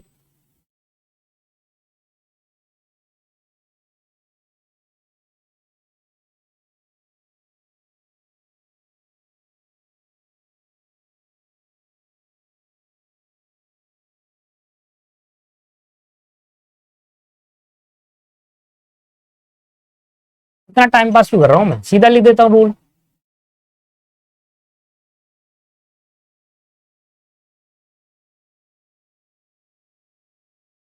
लो, रूल 13 आ गया। अब एक एक करके आएंगे सारे, ये सारे रूल 13 है। देखो रूल 16(1), रूल 17, रूल 29, ये रूल 34, ये सब कौन डालता है? ये डालती है सेंट्रल गवर्नमेंट, जो सरकार जिसकी होती है। और इसके लिए कोई सेशन में पास कराने की नीड नहीं होती, उनके पास पावर है, वो जब मर्जी चाहे वो डाल सकती है। इसलिए उनके पास एक स्पेशल पावर दी जाती है। कौन देता है? वो पर्टिकुलर एक्ट देता है जिस पर्टिकुलर एक्ट के लिए रूल्स बनाए जाते हैं। ठीक है सर। अच्छा, अब देखिए नोटिफिकेशन क्या होता है। नोटिफिकेशन क्या होता है? बेसिकली सेंट्रल गवर्नमेंट जब नया एक्ट पास करती है, अगर उसके अंदर कुछ कंफ्यूजन होती है या कुछ और चीज जोड़नी हो, या तो नोटिफिकेशन लाकर और चीज जोड़ सकते हैं। पर ये नोटिफिकेशन जो होता है पूरी इंडिया के अंदर लागू किया जाता है, हर एक पर्सन को उसको मानना पड़ेगा। एक्ट पास हो गया, एक्ट पास होने के बाद कोई और चीज लानी है, उस एक्ट के थ्रू नहीं, नोटिफिकेशन के थ्रू जाकर बता सकती है कि हाँ इस एक्ट के अंदर ये चीज नई ऐड हुई है, जो कि सबको मानना है। ठीक है। अच्छा, सर्कुलर भी ऐसे ही होता है। सर्कुलर में भी ये होता है। सर्कुलर में क्या होता है? ऐसे ही सर्कुलर जो होता है, नोटिफिकेशन जो होता है, इसमें डिफरेंस ये होता है कि सर्कुलर जो होता है वो गवर्नमेंट के इंटरनल डिपार्टमेंट्स के लिए होता है, वो उनको ही फॉलो करना होता है सिर्फ। और जो नोटिफिकेशन होता है वो जनरल पब्लिक को भी फॉलो करना पड़ता है। बस फर्क इतना सा है, कोई भी एक्ट से रिलेटेड अगर अलग से कोई बात बता रही है गवर्नमेंट उस एक्ट से रिलेटेड, तो वो नोटिफिकेशन या सर्कुलर कहलाता है। नोटिफिकेशन अगर इशू करेगी तो वो जनरल पब्लिक, सबको, पूरी इंडिया में रहने वाले लोगों को मानना पड़ेगा उस एक्ट से रिलेटेड। जैसे कंपनीज एक्ट के रिलेटेड अलग से नोटिफिकेशन रिलीज हुई, तो नोटिफिकेशन जो आई कंपनीज एक्ट से रिलेटेड वो सबको मानना पड़ेगा। अगर कंपनीज एक्ट से रिलेटेड सिर्फ सर्कुलर आया है तो फिर गवर्नमेंट के इंटरनल डिपार्टमेंट को मानना है, पब्लिक जनरल पब्लिक को नहीं मानना है। ये फर्क होता है सर्कुलर और नोटिफिकेशन में। नोटिफिकेशन आएगा अलग से बताती है, एक्ट के अंदर नहीं डालने के लिए, एक्ट के अंदर नहीं डाला, गवर्नमेंट ने अलग से बता दिया कि इस पर्टिकुलर एक्ट में ये अलग से नोटिफिकेशन आई, ये सबको मानना है। पर अगर सर्कुलर रिलीज करती है, सर्कुलर नाम से कुछ बताती है, तो फिर वो internal department of the government को ही मानना होता है, जनरल पब्लिक को नहीं मानना होता। रूल समझ में आ गया, नोटिफिकेशन सर्कुलर समझ में आ गया। ऑर्डर, देखिए ऑर्डर क्या होता है, बेसिकली ऑर्डर में फर्क क्या होता है, एक मिनट, हाँ जी, तो ऑर्डर क्या होता है सर, ऑर्डर में क्या होता है, ऑर्डर एक स्पेशल चीज है, ध्यान सुनना। जब भी कोई नया एक्ट पास होता है, तो नया एक्ट जब पास होता है तो बहुत सारी कमियां होती है। आपने देखा होगा कभी कभी नए कानून लाती है गवर्नमेंट तो बहुत बवाल हो जाता है कि ये नहीं, वो नहीं, ये नहीं, है ना, होता है ना। आपने देखा होगा काफी दंगे भी हो जाते हैं। हाल ही में अभी बहुत सारे ऐसे कानून पास करे गवर्नमेंट ने, इंडियन गवर्नमेंट ने, तो बहुत सारे दंगे हो गए। किसानों के लिए पास करे तो उसमें भी थोड़ा बहुत सारा वो हो गया था, प्रोटेस्ट हो गया था। तो जब भी कभी इंडियन गवर्नमेंट, जब भी कभी गवर्नमेंट नया कानून लाती है, पास करवाती है सेशन से, लोकसभा राज्यसभा से पास करवाती है, तो उसमें अगर कुछ कमियां हैं, अगर कुछ ऐसी चीज है जो कमी है और कुछ ऐड ऑन करनी है, कमियां हैं, तो कंपनी जब से कानून पास हुए उससे 5 साल तक ऑर्डर निकालकर उस कमियों को दूर कर सकती है। कुछ चेंजेस करना है कि नहीं यार ये अब जो हमने डाल दिया है, अब एक बार सेक्शन, एक बार लॉ बन जाता है, लन जाता है, उसको काट नहीं सकते। तो अब अगर उसमें कुछ चेंजेस करना है, उस कमियों को दूर करना है, उस एक्ट की, नया एक्ट जो बना उसमें बहुत सारी कमियां नजर आई जो बड़ी दिक्कत कर रहा है ना, जनरल पब्लिक को, तो ऐसे में गवर्नमेंट ऑर्डर लाकर उस कमियों के दूर कर सकती है। और ये तभी कर सकती है जब एक्ट कमेंस हुआ, एक्ट लागू हुआ और उससे 5 साल के अंदर अंदर, उसके बाद नहीं, 5 साल के अंदर अंदर ऑर्डर लाकर उस एक्ट की, नए एक्ट की कमियों को दूर किया जा सकता है। तो ऑर्डर इशू करती है सेंट्रल गवर्नमेंट, ऑर्डर इशू करती है दोस्तों सेंट्रल गवर्नमेंट। और कभी भी कोई नया एक्ट लाता है, उसकी कमियों को, उसमें कोई चीज ऐड ऑन करनी है, कमियां, तो उस कमियों को दूर करा जाता है बाय दी ऑर्डर। ऑर्डर निकालकर दूर कर देते हैं कि हाँ ये नहीं, ये वाला जो एक्ट है अब ये नहीं माना जाएगा या ये लागू नहीं होगा, पर्टिकुलर चीज है ऑर्डर। एक लास्ट चीज है रेगुलेशन। आपने देखा होगा रूल्स एंड रेगुलेशन होते हैं ना, रूल्स बनाने का काम किसका होता है, सेंट्रल गवर्नमेंट का। ऑर्डर निकालने का काम किसका होता है, सेंट्रल गवर्नमेंट का। नोटिफिकेशन निकालने का काम किसका होता है, सेंट्रल गवर्नमेंट का। नोटिफिकेशन सब जनरल पब्लिक के लिए, सबके लिए लागू होता है। सर्कुलर निकालने का काम भी सेंट्रल गवर्नमेंट का होता है, बट ये इंटरनल गवर्नमेंट डिपार्टमेंट के लिए ही एप्लीकेबल होगा और किसी जनरल पब्लिक के लिए एप्लीकेबल नहीं होता। रूल आपको समझ में आ गया, सेंट्रल गवर्नमेंट निकालती है, सर्कुलर भी सेंट्रल गवर्नमेंट, ऑर्डर भी सेंट्रल गवर्नमेंट। और ऑर्डिनेंस के बारे में बाद में चर्चा करेंगे क्योंकि ऑर्डिनेंस में थोड़ा बड़ा है, पढ़ा देता हूं, 2 मिनट का काम है, इसकी डिटेल में चर्चा बाद में कर लूंगा मैं। ऑर्डिनेंस में क्या होता है कि कभी कभी क्या होता है, इमरजेंसी में कानून पास करना होता है। और कानून कैसे पास होगा भाई, लोकसभा राज्यसभा सेशन में होनी चाहिए। अब सेशन में होगा, वहां कानून सारी चीजें सेक्शन पढ़े जाएंगे, सब ऐसे ऐसे करेंगे, अलाउ करेंगे, मारपीट होगी, ये सब चीजें होता है, ठीक है नहीं। तो लोकसभा राज्यसभा जब सेशन में नहीं होता और इंडियन गवर्नमेंट को इमरजेंसी में कोई कानून पास करना होता है, तो प्रेसिडेंट उस कानून को पास कर देता है, क्योंकि उस टाइम सेशन में नहीं होता, सेशन बैठाओ, बहुत समय लग जाता है और इमरजेंसी में कानून पास करना है। तो ऐसे में क्या होता है कि जब इमरजेंसी में कोई कानून पास करना होता है और लोकसभा राज्यसभा पार्लियामेंट में सेशन में नहीं है, भाई नहीं होती, हर जगह थोड़ा ना बैठे रहेंगे भाई, सारे के सारे मिनिस्टर, सारे काम कौन करेगा, फिर बैठे तो ना रहेंगे। सेशन होता है साल में 2 बार, तो उसमें आता है, उसमें सारे कानून पास होते हैं, बस उसके बाद अपना अपना काम करते हैं वो, ठीक है नहीं। तो सेशन में नहीं है, अब कानून पास करना है इंडियन गवर्नमेंट को, तो प्रेसिडेंट से सिग्नेचर करके कानून पास कर देती है। पर वो कानून तब तक के लिए एप्लीकेबल है जब तक लोकसभा राज्यसभा सेशन में नहीं है। जैसे ही लोकसभा राज्यसभा सेशन में आ जाती है, वो कानून जो एप्लीकेबल हुआ था वो उस टाइम के लिए था, उसके बाद उस कानून को पास किया जाएगा। अगर पास हो गया तो एक्ट बन जाएगा, और अगर पास नहीं हो तो रिजेक्ट हो जाएगा, खत्म हो जाएगा कानून। पर उससे पहले जो अप्लाई हुआ था वो कानून, वो ऑर्डिनेंस के तौर पर अप्लाई होता है। तो ऑर्डिनेंस बेसिकली क्या होता है, ऐसा एक्ट जो इमरजेंसी के तौर पे लाया गया है और प्रेसिडेंट ने साइन करके तो उसको इंप्लीमेंट कर दिया है, बट अभी राज्यसभा लोकसभा में पास नहीं हुआ है क्योंकि सेशन में नहीं था। जैसी मान लो आज कानून पास हुआ, प्रेसिडेंट के थ्रू ऑर्डिनेंस बन गया, वो ऑर्डिनेंस बना क्योंकि लोकसभा राज्यसभा में पास नहीं हुआ, ऑर्डिनेंस बना वो एप्लीकेबल होगा, जैसे होता था वैसे एप्लीकेबल होगा। अब जब राज्यसभा लोकसभा सेशन में आएगी तो वो जो ऑर्डिनेंस पास हुआ था उसको लाया जाएगा। अगर वो आ गया, वो पास हो गया तो ठीक है, वो एक्ट बन जाएगा, ऑर्डिनेंस बढ़ हट के एक्ट बना देंगे। और अगर पास नहीं हुआ तो उसको खत्म कर देंगे वहीं पर। और जो अभी तक वो हुआ था वो वैसे का वैसे ही रहेगा, मतलब जो एप्लीकेबल होगी चीजें वो वैसी की वैसे रहेगी, उसको चेंज नहीं कर सकते। That is called ordinance. जब लोकसभा राज्यसभा सेशन में नहीं होते दोस्तों, तो ऐसे केस के अंदर प्रेसिडेंट से साइन करवा के एक्ट पास करवा देते हैं, और ऐसे एक्ट को ऑर्डिनेंस कहा जाता है जो लोकसभा राज्यसभा में पास नहीं होते। और जब लोकसभा राज्यसभा के अंदर सेशन में बैठते हैं सभी जने, तो वो एक्ट वहां पर लाया जाता है, और फिर पास होके वो ऑर्डिनेंस हटकर एक्ट बन जाएगा। अगर पास नहीं हुआ, मेजोरिटी नहीं बैठी, तो वो वहीं खत्म हो जाएगा। और एक होता है रेगुलेशन। आपने देखा होगा शेयर की बात करें, सिक्योरिटी की बात करें, शेयर होल्डर की सिक्योरिटी की बात करें, तो बहुत सारी रेगुलेशन बॉडी बना रखी है, जैसे SEBI, security and exchange board of India, जैसे कि ट्राई, जैसे कि IRDA, है ना। ट्राई मतलब टेलीकॉम कंपनी के लिए, इंश्योरेंस कंपनी के लिए IRDA बनाया है। तो बहुत सारी ऐसी रेगुलेशन कंपनीज, रेगुलेटर अथॉरिटी बना रखी है जो एक पर्टिकुलर चीज पे काम करती है। इंश्योरेंस से रिलेटेड जितना भी काम करेगी वो IRDA करेगी, टेलीकॉम इंडस्ट्री से रिलेटेड ट्राई करेगी, है ना। सिक्योरिटी एंड शेयर से रिलेटेड जो भी काम होगा वो कौन करेगी, सेबी करेगी। तो सेबी के पास एक स्पेशल पावर है कि वो अपने एक्ट के अंदर कानून ला सकती है, अपने एक्ट के अंदर कुछ नई चीजें ऐड ऑन कर सकती है, उसको रेगुलेशन कहते हैं, रेगुलेशन कहते हैं उसको। तो रेगुलेशन कौन लाता है, सेंट्रल गवर्नमेंट नहीं लाती रेगुलेशन, उस पर्टिकुलर रेगुलेशन क्यों आती है, वो पर्टिकुलर अथॉरिटी लेकर आती है। सेबी लेकर आएगी, कोई भी कानून पास करेगी अपने शेयर और शेयर होल्डर सिक्योरिटी से रिलेटेड, वो सेबी का काम होगा। टेलीकॉम इंडस्ट्री से रिलेटेड कोई भी कानून पास होगा वो ट्राई लेकर आएगी। इंश्योरेंस कंपनी से रिलेटेड कोई भी कानून कहां पर होगा, IRDA लेकर आएगी। तो बहुत सारी ऐसी अथॉरिटी है, गवर्नमेंट बॉडी है जो अपने पर्टिकुलर एक्ट में कानून पास करती है। उसको जब भी वो अपने पर्टिकुलर, सेबी कोई भी कानून पास करेगी, और ट्राई कोई भी कानून पास करेगी अपने पर्टिकुलर एक्ट में, IRDA कोई भी कानून पास करेगी, तो वो सारे कानून जो पास किए जाएंगे पर्टिकुलर अथॉरिटी द्वारा, उस कानून को रेगुलेशन कहते हैं। That's the final. सारे बेसिक बातें मैंने आपको समझा दी। इस वीडियो अगर आपने पूरा देखा और आपको बहुत कुछ सीखने को मिला, तो नीचे कमेंट करके जरूर बताइएगा। ठीक है जी, इस वीडियो में इतना ही करेंगे। नेक्स्ट क्लास से स्टार्ट कर दूंगा अब क्लास। एक एक चीज जो बताई है मैंने आपको, मैं आपको क्लासेस में उसको दिखाऊंगा भी। थैंक यू वीडियो को देखने के लिए, thank you very much. Share करो वीडियो अगर पसंद आई और चीजों को बहुत कुछ सीखने को मिला लॉ के बारे में, तो जरूर शेयर करिए, लाइक करिए और कमेंट करके जरूर बताइए मुझे कैसे लगी आपको वीडियो। Thank you.